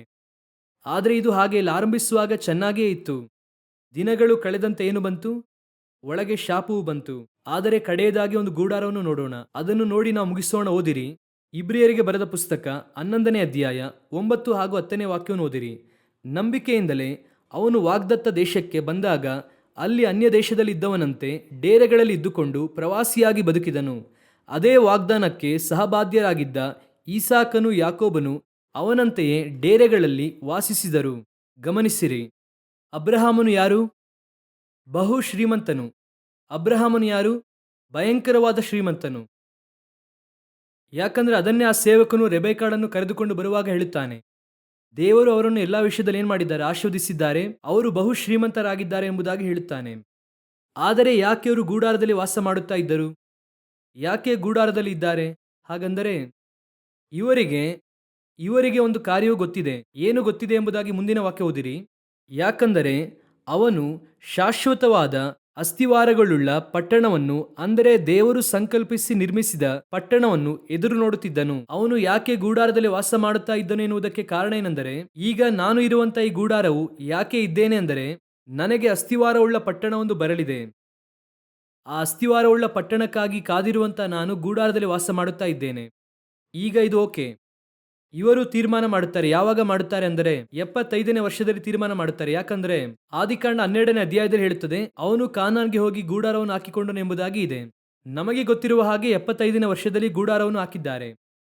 ಅದಕ್ಕೂ ಮುಂಚೆ ಹಾರಾನಲ್ಲಿ ಅವರು ಗೂಡಾರ ಹಾಕುದ್ರ, ಮೆಸೊಪೊತಾಮಿಯಾದಲ್ಲಿ ಗೂಡಾರವನ್ನು ಹಾಕುದ್ರ ಎಂಬುದಾಗಿ ಬೈಬಲ್ ಹೇಳುವುದಿಲ್ಲ. ಆದರೆ ವಾಕ್ಯ ಹೇಳುತ್ತದೆ ಅವನು ಕಾನಾನ್ಗೆ ಹೋಗಿ ಗೂಡಾರವನ್ನು ಹಾಕಿದನು ಎಂಬುದಾಗಿ. ಸೊ 75ನೇ ವರ್ಷದಲ್ಲಿ ಗೂಡಾರವನ್ನು ಹಾಕುತ್ತಾರೆ. ಈಗ ಅವರು ಎಲ್ಲಿಯ ತನಕ ಗೂಡಾರದಲ್ಲಿ ವಾಸ ಮಾಡುತ್ತಾ ಇದ್ದಾರೆ? ವಾಕ್ಯ ಹೇಳುತ್ತದೆ ಇಬ್ರಿಯ ಪುಸ್ತಕ 11ನೇ ಅಧ್ಯಾಯದಲ್ಲಿ, ಅವನು ಆ ವಾಗ್ದಾನಕ್ಕೆ ಸಹಬಾಧ್ಯರಾಗಿದ್ದ ಈಸಾಕನು ಯಾಕೋಬನು ಅವನಂತೆಯೇ ಡೇರೆಗಳಲ್ಲಿ ವಾಸಿಸಿದರು. ಅದೇನೆಂದರೆ 75ನೇ ವರ್ಷದಲ್ಲಿ ಅಬ್ರಹಾಮನು ಗೂಡಾರಕ್ಕೆ ಬಂದಂತವರು ಯಾಕೋಬನು ಇರುವ ತನಕ, ಅಂದರೆ ಸಾಯುವ ತನಕ ಗೂಡಾರದಲ್ಲೇ ಇದ್ದಾರೆ. ಅಬ್ರಹಾಮನು ಸಾಯುವಾಗ 175 ವರ್ಷ. ಅವನು 100 ವರ್ಷದವನಾಗಿದ್ದಾಗ ಈಸಾಕನು, 140 ವರ್ಷದವನಾಗಿದ್ದಾಗ ಈಸಾಕನಿಗೆ ಮದುವೆ ಆಗುತ್ತದೆ. 160 ವರ್ಷದವನಾಗಿದ್ದಾಗ ಈಸಾಕನಿಗೆ ಮಕ್ಕಳು ಹುಟ್ಟುತ್ತಾರೆ, ಏಸಾವನು ಹಾಗೂ ಯಾಕೋಬನು. 160ನೇ ವರ್ಷದಲ್ಲಿ ಮೊಮ್ಮಕ್ಕಳನ್ನು ನೋಡುತ್ತಾರೆ. ಆದರೆ ಅವರು ಬದುಕಿದ್ದು ಎಷ್ಟು ವರ್ಷ? 175 ವರ್ಷ. ಅಂದರೆ ಮೊಮ್ಮಕ್ಕಳಿಗೆ 15 ವರ್ಷವಾಗುವ ತನಕ ಅಬ್ರಹಾಮನು ಏನಾಗಿಯೇ ಇದ್ದಾರೆ? ಜೀವಂತವಾಗಿಯೇ ಇದ್ದಾರೆ. ಸೊ 75ನೇ ವರ್ಷದಿಂದ 175ನೇ ವರ್ಷದ ತನಕ ಅವರು 100 ವರ್ಷ ಎಲ್ಲಿ ವಾಸ ಮಾಡುತ್ತಾ ಇದ್ದರು? ಗೂಡಾರದಲ್ಲಿ ವಾಸಿಸುತ್ತಾ ಇದ್ದಾರೆ. ಈಗ ಬಹು ಶ್ರೀಮಂತನಾಗಿದ್ದಾರೆ. ನೆಕ್ಸ್ಟ್ ಈಸಾಕನು ಬರಬರುತ್ತಾ ಅವನು ಬಹು ಶ್ರೀಮಂತನಾಗಿ ಮಾರ್ಪಟ್ಟನು. ಅವನು ಪಯನಿಯರಾದ, ಭಯಂಕರ ಶ್ರೀಮಂತನಾದ. ನಾನು ಶ್ರೀಮಂತನಾದೆ, ಮಗನು ಶ್ರೀಮಂತನಾಗಿದ್ದಾನೆ. ಆದರೆ ಆರಂಭದಲ್ಲಿ ನಾನೊಂದು ಪ್ರತಿಷ್ಠೆಯಲ್ಲಿ ನಂಬಿಕೆಯಲ್ಲಿದ್ದೆ. ಏನ್ ನಂಬಿಕೆ ಗೊತ್ತಾ? ನಾನು ಯಾಕೆ ಮನೆಯನ್ನು ಕಟ್ಟಲಿಲ್ಲ? ಅಬ್ರಹಾಮನ ಕಾಲಕ್ಕಿಂತ ಮುಂಚೆ ಎಲ್ಲರೂ ಕೂಡ ಮನೆಯನ್ನು ಕಟ್ಟುತ್ತಿದ್ದರು. ಕಾಯಿನನೇ ಕೋಟೆಯನ್ನು ಕಟ್ಟಿದನೆಂಬುದಾಗಿ ವಾಕ್ಯ ಹೇಳುತ್ತದೆ. ನಗರವನ್ನು ಕಟ್ಟುತ್ತಾನೆ. ಆನಂತರ ನಿಮ್ರೋದನು ಹೋಗಿ ಬಾಬೇಲನ್ನು ಕಟ್ಟುತ್ತಾನೆ. ಅಶೂರನು ಹೋಗಿ ಏನ್ ಕಟ್ಟುದಂತೆ? ನಿನವೇ ಕಟ್ಟುದಂತೆ. ಅಲ್ಲಿ ಇದೆ, ಬೈಬಲ್ನಲ್ಲಿ ಇದೆ. ಆಗಲೇ ಸಿಟಿ ಮನೆಯನ್ನೆಲ್ಲ ಕಟ್ಟಿದ್ದಾರೆ. ಇಷ್ಟು ಜನ ಮನೆಯನ್ನು ಕಟ್ಟುವಾಗ ನಾನು ಮಾತ್ರ ಗೂಡಾರದಲ್ಲಿದ್ದೇನೆ. ನೋಡುವವನು ನನ್ನನ್ನು ಹುಚ್ಚನೆಂಬುದಾಗಿ ಹೇಳುತ್ತಾನೆ. ಏನ್ ಹೇಳುತ್ತಾನೆ? ಏನಪ್ಪ, ಇಷ್ಟೊಂದು ಹಣ ಬಂದಿದೆಯಲ್ಲ, ಗುಡಿಸಲಲ್ಲಿ ಇದ್ದೀರಲ್ಲ, ಚೆನ್ನಾಗಿ ಮನೆ ಕಟ್ಟಿದ್ರೆ ಏನಾಗುತ್ತದೆ? ಮಳೆ ಬಂದ್ರೆ ನೋಡಿ ಎಲ್ಲವೂ ಕೂಡ ಒಳಗೆ ಹೋಗುತ್ತಾ ಇದೆ. ಅವರು ಹೇಳುತ್ತಾರೆ, ಇರ್ಲಿ ಬ್ರದರ್, ಏನ್ರಿ ಮಗ ಹುಟ್ಟಿದ್ದಾನೆ, ಸರಿ, ನಿಮ್ಮ ಕಾಲದಲ್ಲಿ ಹಾಗೆ ಆರಂಭದಲ್ಲಿ ಪ್ರತಿಷ್ಠೆಯಲ್ಲಿ ಬಂದಿದ್ದೀರಾ, ಬರುವಾಗ ಭಯಂಕರವಾದ ಪ್ರತಿಷ್ಠೆ, ಈಗ ಮಕ್ಕಳು ಬಂದಿದ್ದಾರಲ್ಲ, ನಾಳೆ ಮಕ್ಕಳಿಗೆ ಮದುವೆಯಾಗಿ ಈಸಾಕನಿಗೆ ಹೆಂಡತಿ ಬಂದಿದ್ದಾಳೆ, ಈಗ ಈಸಾಕನಿಗಾದ್ರೂ ಮನೆ ಕಟ್ಬೋದಾಗಿತ್ತಲ್ಲ. ಇಲ್ಲ ರೀ, ಅವನಿಗೂ ಗೂಡಾರ ಹಾಕಿದ್ದೇನೆ. ಏನ್ರಿ, ಅವನಿಗೂ ಗೂಡಾರದಲ್ಲಿ ಇರುವುದಕ್ಕೆ ಹೇಳುತ್ತೀರಾ? ಅವನ ಹೆಂಡತಿ ಬಂದಿದ್ದಾಳಲ್ಲ, ಆಕೆಗೂ ಗೂಡಾರ ಹಾಕಿದ್ದೇವೆ. ಅವನಿಗೂ ಗೂಡಾರವ, ಅವನಿಗೊಂದು ಮನೆ ಕಟ್ಟುವುದಿಲ್ಲವಾ? ಇಲ್ಲ ಇಲ್ಲ ಇಲ್ಲ. ಸರಿ, ಆಮೇಲೆ ಯಾಕೋಬನು, ಏಸಾವನು, ಎಲ್ಲರಿಗೂ ಕೂಡ ಗೂಡಾರವೇ. ಯಾಕ್ರಿ ಗೂಡಾರದಲ್ಲಿದ್ದೀರಾ? ನಾವು ಗೂಡಾರದಲ್ಲಿರುವುದಕ್ಕೆ ಕಾರಣ ಮನೆ ಕಟ್ಟುವುದಕ್ಕೆ ಆಗಲ್ಲ ಎಂಬುದಾಗಿ ಅಲ್ಲ. ಚೆನ್ನಾಗಿ ಅರ್ಥವಾಗುತ್ತಿದೆಯಾ? ಮನೆ ಕಟ್ಟುವುದಕ್ಕೆ ಆಗಲ್ಲ ಎಂಬುದಾಗಿ ಅಲ್ಲ. ನಮಗೆ ಒಂದು ಮನೆ ಬರಲಿಕ್ಕಿದೆ. ಅದನ್ನು ನೆನೆಸಿ ನಾವು ಈ ಗೂಡಾರದಲ್ಲಿ ವಾಸ ಮಾಡುತ್ತಾ ಇದ್ದೇವೆ. ನಾವು ಮನೆ ಕಟ್ಟುವುದಕ್ಕೆ ಆಗದೆ ಗೂಡಾರದಲ್ಲಿ ಬಡವರಾಗಿ ಇಲ್ಲ. ಮನೆ ಕಟ್ಟುವುದಕ್ಕೆ ಮಾರ್ಗ ಇಲ್ಲ ಎಂಬುದಾಗಿ ಅಲ್ಲ. ಅವನ ಆಲೋಚನೆ ಎಲ್ಲವೂ ಕೂಡ ಏನಾಗಿತ್ತು ಅಂದರೆ, ನನಗೆ ಮನೆ ಕಟ್ಟಿ ಕೊಡುತ್ತೇನೆ ಎಂಬುದಾಗಿ ನನ್ನ ದೇವರು ಹೇಳಿದ್ದಾರೆ. ಅವರು ನನಗೆ ಕೊಡುವ ತನಕ ನಾನು ಈ ಗೂಡಾರದಲ್ಲೇ ವಾಸ ಮಾಡುತ್ತೇನೆ. ನಾನು ಆರಂಭದಲ್ಲಿ ಹೇಗೆ ಇದ್ದೇನೆ ಎನ್ನುವಂಥದ್ದು ಮುಖ್ಯವಲ್ಲ. ನಾನು ಎಷ್ಟು ಶ್ರೀಮಂತನು ಎನ್ನುವಂಥದ್ದು ಮುಖ್ಯವಲ್ಲ. ಎಂತಹ ಕೋಟ್ಯಾಧಿಪತಿ ಎನ್ನುವಂಥದ್ದು ಮುಖ್ಯವಲ್ಲ. ನನಗೆ ಮಕ್ಕಳು ಹುಟ್ಟಿ ಅವರು ಕೋಟ್ಯಾಧಿಪತಿಗಳಾಗುವಂಥದ್ದು ಮುಖ್ಯವಲ್ಲ. ನನ್ನ ಪ್ರತಿಷ್ಠೆ, ನನ್ನ ಎದುರು ನೋಡುವಿಕೆ, ನನ್ನ ನಂಬಿಕೆ, ಕಡೆಯ ತನಕ ತಾಳಿಕೊಳ್ಳುವವನೇ ರಕ್ಷಣೆ ಹೊಂದುತ್ತಾನೆ. ನಾನು ಕಡೆಯ ತನಕ ನನ್ನ ನಂಬಿಕೆಯಲ್ಲಿ ನಿಲ್ಲುತ್ತೇನೆ. ಇವತ್ತು ನಿಂತಿದ್ದೇವಾ? ಎಷ್ಟು ಜನ ಆರಂಭಿಸಿದಂಥ ಪ್ರತಿಷ್ಠೆಯಲ್ಲಿ ನಿಂತಿದ್ದೀರಾ? ಎಷ್ಟು ಜನರಿಗೆ ಆರಂಭಿಸುವಾಗ ಇದ್ದಂಥ ನಂಬಿಕೆ ಇದೆ? ನಂಬಿಕೆಯನ್ನು ಹುಟ್ಟಿಸುವವನು ಆ ಗೂಡಾರದೊಳಗೆ ಅವನು ನಂಬಿಕೆಯಲ್ಲಿದ್ದ. ಯಾವ ನಂಬಿಕೆ ಗೊತ್ತಾ? ವಾಕ್ಯ ಸ್ಪಷ್ಟವಾಗಿ ಹೇಳುತ್ತದೆ. ಯಾಕಂದರೆ ಅವನು ಶಾಶ್ವತವಾದ ಅಸ್ಥಿವಾರಗಳುಳ್ಳ ಪಟ್ಟಣವನ್ನು, ಅಂದರೆ ದೇವರು ಸಂಕಲ್ಪಿಸಿ ನಿರ್ಮಿಸಿದ ಪಟ್ಟಣವನ್ನು ಎದುರು ನೋಡುತ್ತಾ ಇದ್ದನು. ಆದ್ದರಿಂದ ಅವನು ಹೇಗೆ ಇದ್ದನು ಗೊತ್ತಾ? ಅನ್ಯ ದೇಶದಲ್ಲಿದ್ದವನಂತೆ ಪ್ರವಾಸಿಯಾಗಿ ಬದುಕಿದನು. ಅವನ ಭಾವನೆ ಏನು ಗೊತ್ತಾ? ನೀವು ಏನು ಬೇಕಾದ್ರೂ ಹೇಳಿ, ಇಲ್ಲ ರೀ, ನಿಮಗೆ ಇಲ್ಲಿ ಮನೆಯನ್ನು ಕಟ್ಟಿದರೆ ಮಾತ್ರವೇ ನಿಮಗೆ ಕಾರ್ಡ್ ಕೊಡುತ್ತೇವೆ. ಕಾರ್ಡೇ ಬೇಡ. ಮನೆ ಕಟ್ಟಿದರೇನೆ ಕಾರ್ ತೆಗೆದುಕೊಳ್ಳುವುದಕ್ಕೆ ಸಾಧ್ಯ, ಕಾರೇ ಬೇಡ. ಇದನ್ನು ಲಿಟ್ರಲ್ ಆಗಿ ತೆಗೆದುಕೊಳ್ಳಬೇಡಿ. ಈಗ ನಾನು ಹೇಳುತ್ತಾ ಇರುವಂತದ್ದನ್ನು ನೀವು ಲಿಟ್ರಲ್ ಆಗಿ ತೆಗೆದುಕೊಳ್ಳಬೇಡಿ. ಅಬ್ರಹಾಮನ ಕುರಿತು ಹೇಳುತ್ತಿದ್ದೇನೆ. ಅಬ್ರಹಾಮನೇ, ನೀನು ಇಲ್ಲಿ ಅಸ್ಥಿವಾರ ಹಾಕುದ್ರೇನೆ ಇದೆಲ್ಲ ಸಿಗುತ್ತದೆ, ಬೇಡ. ಈ ಗೂಡಾರದಲ್ಲಿ ನಾನು ಯಾಕೆ ವಾಸ ಮಾಡುತ್ತಾ ಇದ್ದೇನೆ ಅಂದರೆ, ಇದನ್ನು ನನ್ನಿಂದ ತೆಗೆದುಕೊಳ್ಳುವುದಕ್ಕೆ ಆಗಲ್ಲ ಎಂಬುದಕ್ಕಾಗಿ ಅಲ್ಲ. ನನಗೆ ಒಂದು ಬರಲಿಕ್ಕಿದೆ, ಅದು ಬೇಕು ಅಂದರೆ ನಾನು ಇದರಲ್ಲಿ ಇರಬೇಕು. ಆದ್ದರಿಂದಲೇ ನಾನು ಇದರಲ್ಲಿದ್ದೇನೆ. ಅದರ ಅರ್ಥ ಏನು ಗೊತ್ತಾ? ಯಾಕೆ ದೇವರು ಇಸ್ರಾಯೇಲರಿಗೆ ಗೂಡಾರದಲ್ಲಿ ವಾಸ ಮಾಡುವುದಕ್ಕೆ ಹೇಳಿದ್ರು ಗೊತ್ತಾ? ಕಾನಾನ್ ದೇಶಕ್ಕೆ ಬಂದ ನಂತರ, ಮನೆ ಕಟ್ಟಿದ ನಂತರ ದೇವರು ಹೇಳುತ್ತಾರೆ, ವರ್ಷ 7 ದಿನಗಳು ಎಲ್ಲಿ ವಾಸ ಮಾಡಿ? 7 ದಿನ ಗೂಡಾರದಲ್ಲಿರಿ. ಅಷ್ಟು ದಿನ ಮನೆಯಲ್ಲೇ ಇದ್ದರು. ಹಾಗಂತ ಮನೆ ಕಟ್ಟಬಾರದೆಂಬುದಾಗಿ ಅಲ್ಲ, ಅವರು ಮನೆಯಲ್ಲೇ ಇದ್ದರು. ಆದರೆ 7 ದಿನಗಳು ಮಾತ್ರ ಎಲ್ಲಿರು. ಯಾಕೆ ಗೂಡಾರದಲ್ಲಿ ಇರುವುದಕ್ಕೆ ಹೇಳುತ್ತಿದ್ದೇನೆ ಗೊತ್ತಾ? ನೀನು ಒಂದು ಪ್ರಯಾಣದಲ್ಲಿದ್ದೀಯಾ. You are in the temporary world. ಅದು ನಿನ್ನ ಮೈಂಡಲ್ಲಿ ಯಾವಾಗಲೂ ಇರಬೇಕು. ಈ ಲೋಕದಲ್ಲಿ ನನಗೆ ಮನೆ ಇದ್ದರೂ ಕೂಡ ಸರಿ, ಏನೇ ಇದ್ದರೂ ಸರಿ, ಇದೆಲ್ಲವೂ ಕೂಡ ಟೆಂಪರವರಿ. ಒಂದು ದಿನ ಈ ಗೂಡಾರ ಹೊರಟು ಹೋಗಿ ಅಸ್ಥಿವಾರವುಳ್ಳ ಪಟ್ಟಣವನ್ನು ಸಂಧಿಸುವುದಕ್ಕೆ ಹೋಗುತ್ತದೆ. ಇದು ನಿತ್ಯವಾದದ್ದಲ್ಲ, ಅದುವೇ ನಿತ್ಯವಾದದ್ದು. ಆ ಒಂದು ಭಾವನೆ ಇರಬೇಕು. ಅದನ್ನು ಮರೆಯಬಾರದೆಂಬುದಕ್ಕಾಗಿಯೇ ಗೂಡಾರದಲ್ಲಿ ವರ್ಷಕ್ಕೊಮ್ಮೆ ಇರಬೇಕೆಂಬುದಾಗಿ ಹೇಳುತ್ತಾರೆ. ನಾನು ಒಬ್ಬ ಗೂಡಾರದ ವಾಸಿ. ಈ ಲೋಕವು ನನಗೆ ಒಂದು ಟೆಂಪರವರಿ ವರ್ಲ್ಡ್. ಇಲ್ಲಿ ನಾನು ಇರುವಂತದ್ದು ನನಗೆ ಏನೇ ಇದ್ದರೂ ಕೂಡ ಸರಿ. ದೇವರು ಹೇಳುತ್ತಾರೆ, ನೀನು ಹೋಗಿ ಕಾನಾನ್ ದೇಶದಲ್ಲಿ ಮನೆ ಕಟ್ಟುವಪ್ಪ. ಏನಾದರೂ ಮಾಡು, ಬೀಜವನ್ನು ಬಿತ್ತು, ಅದು 100ರಷ್ಟು ಫಲ ಕೊಡುತ್ತದೆ. ಯಾವ ಮನೆ ಬೇಕಾದ್ರೂ ಕಟ್ಟಿಕೋ, ಆದರೆ ಒಂದನ್ನು ಮಾತ್ರ ತಿಳಿದುಕೋ, ವರ್ಷದಲ್ಲಿ 7 ದಿನ ಗೂಡಾರದಲ್ಲಿ ವಾಸ ಮಾಡು. ಯಾಕೆ ದೇವರು ಹಾಗೆ ಹೇಳುತ್ತಿದ್ದೀರಾ? ನೀನು ಒಬ್ಬ ಟೆಂಪರವರಿ ಪರ್ಸನ್ ಎಂಬುದಾಗಿ ಮರೆಯಬೇಡ. ನೀನು ಒಬ್ಬ ಪ್ರವಾಸಿಗನೆಂಬುದಾಗಿ ಮರೆಯಬೇಡ. ನೀನು ಒಬ್ಬ ಪ್ರಯಾಣಿಕನೆಂಬುದಾಗಿ ಮರೆಯಬೇಡ. ನೀನು ಒಬ್ಬ ಅನ್ಯನಾಗಿಯೂ ಪರದೇಶದವನಾಗಿಯೂ ಭೂಮಿಯಲ್ಲಿದ್ದೀಯಾ ಎನ್ನುವಂಥದ್ದನ್ನು ಮರೆಯಬೇಡ. ಯೋಚನೆ ಮಾಡಿ ನೋಡಿ. ಒಬ್ಬರು ಅವರ ಬಯೋಗ್ರಫಿಯಲ್ಲಿ ಈ ರೀತಿಯಾಗಿ ಹೇಳುತ್ತಾರೆ, the last words of the celebrities ಎಂಬುದಾಗಿ ಒಂದು ಬುಕ್ ಇದೆ. ಮುಖ್ಯವಾದ ವ್ಯಕ್ತಿಗಳು ಕಡೆಯದಾಗಿ ಮಾತನಾಡಿದಂಥದ್ದು ಎಂಬುದಾಗಿ ಹೇಳಿ ಬಹಳ ಮುಖ್ಯವಾದ ವ್ಯಕ್ತಿಗಳ ಕುರಿತಾಗಿ ಬರೆದಿದ್ದಾರೆ. ಅದರಲ್ಲಿ ಒಬ್ಬರು ಹೇಳುತ್ತಾರೆ, ಈ ಹಣವು ಏನೂ ಇಲ್ಲ, ಅದು ನನ್ನನ್ನು ಕಾಪಾಡುವುದಿಲ್ಲ ಎಂಬುದಾಗಿ ನಾನು ಅರ್ಥ ಮಾಡಿಕೊಂಡೆ. ಹೇಳಿದ್ದು ಯಾರು ಗೊತ್ತಾ? ಬಹಳ ದೊಡ್ಡ ಶ್ರೀಮಂತರು. ಸಾಯುವಾಗ ಕಡೆಯದಾಗಿ ಹೇಳಿದ್ದು ವೇಸ್ಟ್. ಇವತ್ತು ಒಂದು ದೊಡ್ಡ ಗುಂಪು ಕೂತುಕೊಂಡು ಈ ಲೋಕದಲ್ಲಿ ಗೂಡಾರದ ಕುರಿತಾಗಿ ಚಿಂತೆಯೇ ಪಡದೆ ನಾವು ನಿತ್ಯವಾಗಿರಲಿದ್ದೇವೆ, ಭೂಮಿಯಲ್ಲಿ ಹಾಗೆ ಇರುತ್ತೇವೆ, ಹೀಗೆ ಇರುತ್ತೇವೆ ಎಂಬುದಾಗಿ ಹೇಳುತ್ತಾರೆ. ಮತ್ತೆ ಹೇಳುತ್ತೇನೆ, ಅದು ಈ ಕಾಲಘಟ್ಟ ಇದೆ ನೋಡಿರಿ. ಕೊರೋನಾ ಆದ ನಂತರವಾಗಿ ಯಾವಾಗ ಯಾರು ಹೋಗುತ್ತಾರೆ ಎಂಬುದಾಗಿ ಗೊತ್ತಿಲ್ಲ. 45 ಆಗಿದ್ದರೂ ಪಟ್ಟಂತ ಹೋಗುತ್ತಾರೆ. ದಿಢೀರ್ ಎಂಬುದಾಗಿ ನೋಡಿದ್ರೆ ಹಾರ್ಟ್ ಅಟ್ಯಾಕ್, ಕಾರ್ಡಿಯಾಕ್ ಅರೆಸ್ಟ್ ಎಂಬುದಾಗಿ ಹೇಳುತ್ತಾರೆ. ವಯಸ್ಸೆಷ್ಟು? 44. ಏನ್ರಿ ಆ ರೀತಿ? ಈಗ ಆ ರೀತಿನೇ ಆಗ್ತಿದೆ. 45 ವರ್ಷವಾಗಿದೆ. ದಿಢೀರ್ ಎಂಬುದಾಗಿ ನೋಡುವುದಾದ್ರೆ ಸನ್ಸ್ಟ್ರೋಕ್, ಸೋಲಾರ್ ಸುನಾಮಿ, ವ್ಯಕ್ತಿಗತೆ ಮುಗಿಯಿತು. ನಾನು ಏನು ಹೇಳುತ್ತೇನೆ ಅಂದರೆ, ಈಗ ಏನು ಬೇಕಾದರೂ ಯಾವಾಗ ಬೇಕಾದರೂ ನಡೆಯುತ್ತದೆ. ಆದರೆ ನನ್ನಲ್ಲಿ ಮಾತ್ರ ಒಂದಿರಬೇಕು. ನನಗೆ ಯಾವಾಗ ಏನೇ ನಡೆದರೂ ಕೂಡ ಸರಿ. ನಾನು 70 ವರ್ಷದ ತನಕ ಇದ್ದರೂ ಕೂಡ ಸರಿ. ನಾನು ಗೂಡಾರದ ವಾಸಿಯೇ. ನಾನು ಟೆಂಪರವರಿ ಪರ್ಸನ್ನೇ. ನನಗೆ ನೇಮಿಸಲ್ಪಟ್ಟದ್ದೆಲ್ಲವೂ ಕೂಡ ಟೆಂಪರವರಿನೇ. ನಿಮ್ಮ ತಂದೆಯೂ ಟೆಂಪರವರಿ, ನಿಮ್ಮ ತಾಯಿಯೂ ಟೆಂಪರವರಿ. ಒಂದು ದಿನ ನಿಮ್ಮನ್ನು ಬಿಟ್ಟು ಹೋಗುತ್ತಾರೆ. ನೀವು ಹತ್ತರವರು ಮತ್ತೆ ಎದ್ದು ಬರುತ್ತಾರಾ? ದೇವರು ಯಾವಾಗ ಕರೆದರೂ ಕೂಡ ಹೊರಟು ಹೋಗುತ್ತಲೇ ಇರಬೇಕು. ಅದು ಎಷ್ಟೇ ವರ್ಷವಾಗಿದ್ದರೂ ಕೂಡ ಸರಿ. ಆದರೆ ಒಂದು ಮಾತ್ರ ಸತ್ಯ, ನೀವು ಬೇಕು ಅಂದ್ರೂ ನಿಮ್ಮ ತಂದೆ ತಾಯಿ ಈ ಲೋಕದಲ್ಲಿ ನಿರಂತರವಾಗಿರುವುದಿಲ್ಲ. ನಿಮ್ಮ ಮಕ್ಕಳು ಬೇಕು ಅಂದ್ರೂ ನಾವು ಇಲ್ಲಿ ನಿರಂತರವಾಗಿರುವುದಿಲ್ಲ. ನಾವೆಲ್ಲರೂ ಕೂಡ ಗೂಡಾರದ ವಾಸಿಗಳೇ, ಟೆಂಪರವರಿನೇ. ಇದನ್ನು ಮೈಂಡಲ್ಲಿ ಹಾಕಿಕೊಳ್ಳಿ. ನಾನು ಈ ಲೋಕಕ್ಕೆ ಒಬ್ಬ ಪ್ರವಾಸಿಯಾಗಿ ಬಂದಿದ್ದೇನೆ. ನಾನು ದೇವರಿಂದ ಬಿಡುಗಡೆ ಹೊಂದಿದ್ದೇನೆ. ನಾನು ಈ ಗೂಡಾರದಲ್ಲಿ ವಾಸಿಸುತ್ತಾ ಇದ್ದೇನೆ. ಶರೀರದ ಕುರಿತಾಗಿ ಹೇಳುತ್ತಿದ್ದೇನೆ. ಗೂಡಾರದಲ್ಲಿ ವಾಸ ಮಾಡುತ್ತಾ ಇದ್ದೇನೆ. ಒಂದು ದಿನ ಬರುತ್ತದೆ, ಈ ಗೂಡಾರವನ್ನು ನಾನು ತೆಗೆದುಕೊಂಡು ನಿತ್ಯ ನಗರದಲ್ಲಿ ನಾನು ವಾಸ ಮಾಡುತ್ತೇನೆ. ಅಲ್ಲಿ ಹಸಿವೆ ಇರುವುದಿಲ್ಲ, ಅಲ್ಲಿ ದಾಹವಾಗುವುದಿಲ್ಲ. ಯಜ್ಞದ ಕುರಿಯಾದಾತನೇ ನನ್ನನ್ನು ಜೀವದ ಬುಗ್ಗೆಯ ಕಡೆಗೆ ನಡೆಸುವವರಾಗಿದ್ದಾರೆ. ಹಾಲೆಲೂಯ. ನಾವು ಪ್ರಾರ್ಥಿಸೋಣ. ಎಲ್ಲರೂ ಕೂಡ ದೇವರ ಸಮ್ಮುಖದಲ್ಲಿ ಎದ್ದು ನಿಲ್ಲೋಣವ. ದೇವರ ಸಮ್ಮುಖದಲ್ಲಿ ಒಂದೇ ಒಂದು ಕಾರ್ಯವನ್ನು ಮಾತ್ರ ನಾವು ನೆನೆಸೋಣ. ದೇವಭಕ್ತರು ಕಾಲಕಾಲವಾಗಿ ನಮಗೆ ಹೇಳಿಕೊಟ್ಟದ್ದೇ ಬಹಳ ಸುಂದರವಾಗಿ ಫಾದರ್ ಬರ್ಕ್ಮನ್ಸ್ ಅವರು 2 ಲೈನಲ್ಲಿ ಹೇಳುತ್ತಾರೆ. ಈ ಭೂಮಿಯು ನಮಗೆ ಸ್ವಂತವಲ್ಲ, ಅದುವೇ ಎಲ್ಲ ದೇವಭಕ್ತರ ಆಲೋಚನೆಯಾಗಿಯೂ ಇತ್ತು. ಎಲ್ಲರೂ ಕೂಡ ಅದನ್ನು ದೃಷ್ಟಿಸಿಯೇ ಓಡುತ್ತಾರೆ. ಎಲ್ಲರೂ ಅದನ್ನೇ ಬಯಸುತ್ತಾರೆ. ಪೌಲನು ಹೇಳುತ್ತಾರೆ, ನಾನು ದೇಹವನ್ನು ಬಿಟ್ಟು ಅಗಲುವಂತಹ ಕಾಲವು ಬಂದಿದೆ. ನಾನು ಹೋಗುವುದಕ್ಕೆ ಆಸೆ ಪಡುತ್ತೇನೆ. ಎಲ್ಲರೂ ಅದೇ ಆಸೆ ಪಡುತ್ತಾರೆ. ಯೇಸು ಕ್ರಿಸ್ತನನ್ನು ನೋಡಿರಿ, 33 ವರ್ಷದಲ್ಲಿ ನಾನು ಹೋಗುತ್ತೇನೆ. ನಾನು ಹೋಗುವುದು ನಿಮಗೆ ಒಳ್ಳೆಯದಾಗಿದೆ. ನಾನು ಹೋದಾಗ ಮಾತ್ರ ಪರಿಶುದ್ಧಾತ್ಮನು ನಿಮಗೆ ಕಳಿಸುವುದಕ್ಕೆ ಸಾಧ್ಯ. ಎಲ್ಲರೂ ಟೆಂಪ್ರವರಿಯೇ. ಶರೀರ ಅಂದರೆ ಅದು ಟೆಂಪ್ರವರಿನೇ. ಇಲ್ಲಿ ಕರ್ತನು ಇಟ್ಟಿರುವ ತನಕ ಇಡಲಿ. ಆದರೆ ನಮ್ಮ ಆಲೋಚನೆ ಹೇಗೆ ಇರಬೇಕು ಗೊತ್ತಾ? ಕೆಲವು ಸಮಯದಲ್ಲಿ ಕೆಲವರು ಹೇಳುತ್ತಾರೆ ನೋಡಿ, ಏನೇ ಬಾಡಿಗೆ ಮನೆಯಲ್ಲಿ ಇದ್ದರೂ ಕೂಡ ಸಾಯುವಷ್ಟರಲ್ಲಿ ಒಂದು ಸ್ವಂತ ಮನೆಗೆ ಹೋಗಬೇಕೆಂಬುದಾಗಿ ಹೇಳುತ್ತಾರೆ.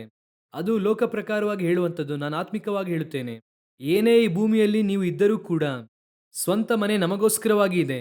ಅಲ್ಲಿಗೆ ಹೋಗಬೇಕು ಎನ್ನುವಂಥ ಆಸೆ ನಮ್ಮ ಹೃದಯದಲ್ಲಿ ಯಾವಾಗಲೂ ಇರಬೇಕು, ಯಾವಾಗಲೂ ಇರಬೇಕು. ನಿತ್ಯ ಜೀವವನ್ನೇ ದೇವರು ನಮಗೆ ವಾಗ್ದಾನ ಮಾಡಿರುವಂಥದ್ದು. ಆದ್ದರಿಂದಲೇ ನಿತ್ಯ ಜೀವವು ತಂದೆ ಮಾಡಿದಂಥ ವಾಗ್ದಾನ ಎಂಬುದಾಗಿ ಬೈಬಲ್ ಹೇಳುತ್ತದೆ. ನಿತ್ಯ ಜೀವವನ್ನು ಕೊಡುತ್ತೇನೆ ಎನ್ನುವಂಥದ್ದೇ ತಂದೆ ನಮಗೆ ಮಾಡಿದಂಥ ವಾಗ್ದಾನ, ಎಟರ್ನಲ್ ಲೈಫ್.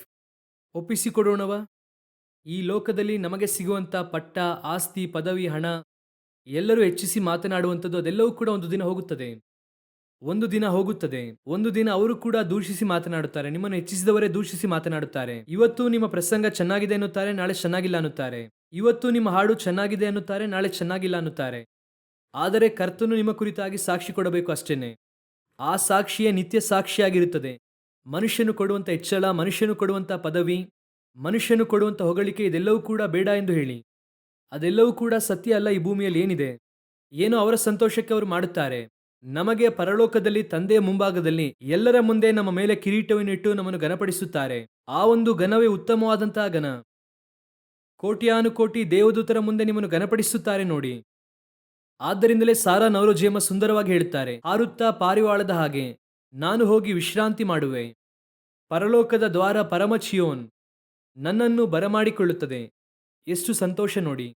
ಆ ರೀತಿಯಾಗಿ ಪರಲೋಕದಲ್ಲಿ ಪ್ರವೇಶಿಸುವಾಗ, ಸ್ತೆಫಾನನು ಪ್ರವೇಶಿಸುವಾಗ ಯೇಸು ಎದ್ದು ನಿಂತು ಬರಮಾಡಿಕೊಂಡರು ಎಂಬುದಾಗಿ ವಾಕ್ಯ ಹೇಳುತ್ತದೆ.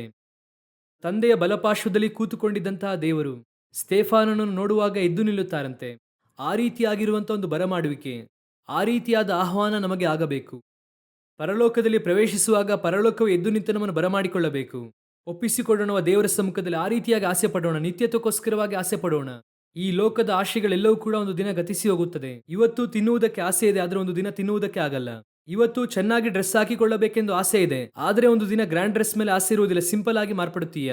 ಇವತ್ತು ಎಷ್ಟೇ ಲಕ್ಷದ ವಾಚ್ನಲ್ಲಿ ನೀನು ಟೈಮ್ ನೋಡಿದ್ರೂ ಸರಿ, ನೀನು 50 ರೂಪಾಯಿ ವಾಚಲ್ಲಿ ನೋಡಿದ್ರೂ ಸರಿ, ಟೈಮ್ ಒಂದೇನೆ. ಅಷ್ಟೇ, ಟೈಮ್ ಒಂದೇನೆ. ಒಂದು ದಿನ ನೀನು ಹೋಗುವಾಗ ಯಾವ ವಾಚ್ ಇರುವುದಿಲ್ಲ. ನೀನು ಟೈಮ್ಲೆಸ್ ಝೋನ್ಗೆ ಹೋಗುತ್ತೀಯ, ನಿತ್ಯತ್ವಕ್ಕೆ ಹೋಗುತ್ತೀಯ. ಒಪ್ಪಿಸಿಕೊಡೋಣವ ದೇವರ ಸಮ್ಮುಖದಲ್ಲಿ. ಕರಗಳನ್ನು ಎತ್ತಿ, ನಾನು ನಿತ್ಯತ್ವವನ್ನು ಬಯಸುತ್ತೇನೆ. ನಾನು ಒಬ್ಬ ಗೂಡಾರದ ವಾಸಿ. ಈ ಭೂಮಿಯು ನನಗೆ ಸ್ವಂತವಾದದ್ದಲ್ಲ. ನನಗೆ ನಿತ್ಯವಾದದ್ದೊಂದು ಬರಲಿದೆ. ನನ್ನ ದೇವರು ನನಗೋಸ್ಕರವಾಗಿ ಕಟ್ಟುತ್ತಾ ಇದ್ದಾರೆ. ಅವರ ಕೈಯಲ್ಲಿ ಕಟ್ಟಲ್ಪಡುವಂಥ ಒಂದು ಮನೆಯು ಬರಲಿದೆ. ನಾನು ಸಂತೋಷವಾಗಿ ವಾಸಿಸುತ್ತೇನೆ. ಹಾಗೆ ಒಪ್ಪಿಸಿಕೊಡುವುದಕ್ಕೆ ಬಯಸುವವರೆಲ್ಲ ಕರಗಳನ್ನು ಮೇಲೆತ್ತಿ, ಸತ್ಯವಾಗಿ ಹೇಳುವಂಥವ್ರು ಮಾತ್ರ ಮೇಲೆತ್ತಿ ಪ್ರಾರ್ಥಿಸೋಣವ. ಸರ್ವಶಕ್ತನಾದ ನಮ್ಮ ತಂದೆಯೇ, ಯಾವಾಗ ಬರುತ್ತೀರಾ ಯೇಸುವೆ? ನನ್ನ ಹೃದಯವು ನಿನಗೋಸ್ಕರವಾಗಿ ತವಕಿಸುತ್ತಾ ಇದೆ. ನಾವು ನಿಮಗೋಸ್ಕರವಾಗಿ ಎದುರು ನೋಡುತ್ತಾ ಇದ್ದೇವೆ ದೇವರೇ. ನೀವು ಬರುವಾಗ ನಿಮ್ಮೊಂದಿಗೆ ರೂಪಾಂತರವಾಗಿ ಪರಲೋಕ ರಾಜ್ಯವನ್ನು ಪ್ರವೇಶಿಸುವಂತೆ ನಮಗೆ ಕೃಪೆ ನೀಡಿ ಅಪ್ಪ. ಭಾರವಾದಂಥವುಗಳೆಲ್ಲವನ್ನೂ ಕೂಡ ಕೊಡವಿ ಬಿಟ್ಟು ಓಡುವಂತೆ ನೀವು ಸಹಾಯ ಮಾಡಿ ಅಪ್ಪ. ಜೀವಿಸುವ ತನಕ ಇದು ನಮಗೆ ಅವಶ್ಯ, ಆದರೆ ಇದು ನಿತ್ಯವಾದದ್ದಲ್ಲ. ಇದನ್ನು ತ್ಯಜಿಸುವಂತ ಹೃದಯ ನಮ್ಮಲ್ಲಿರಲಿ. ನಾವು ಗೂಡಾರದ ವಾಸಿ ಎನ್ನುವಂಥ ಭಾವನೆ ನಮ್ಮಲ್ಲಿ ಯಾವಾಗಲೂ ಇರಲಿ.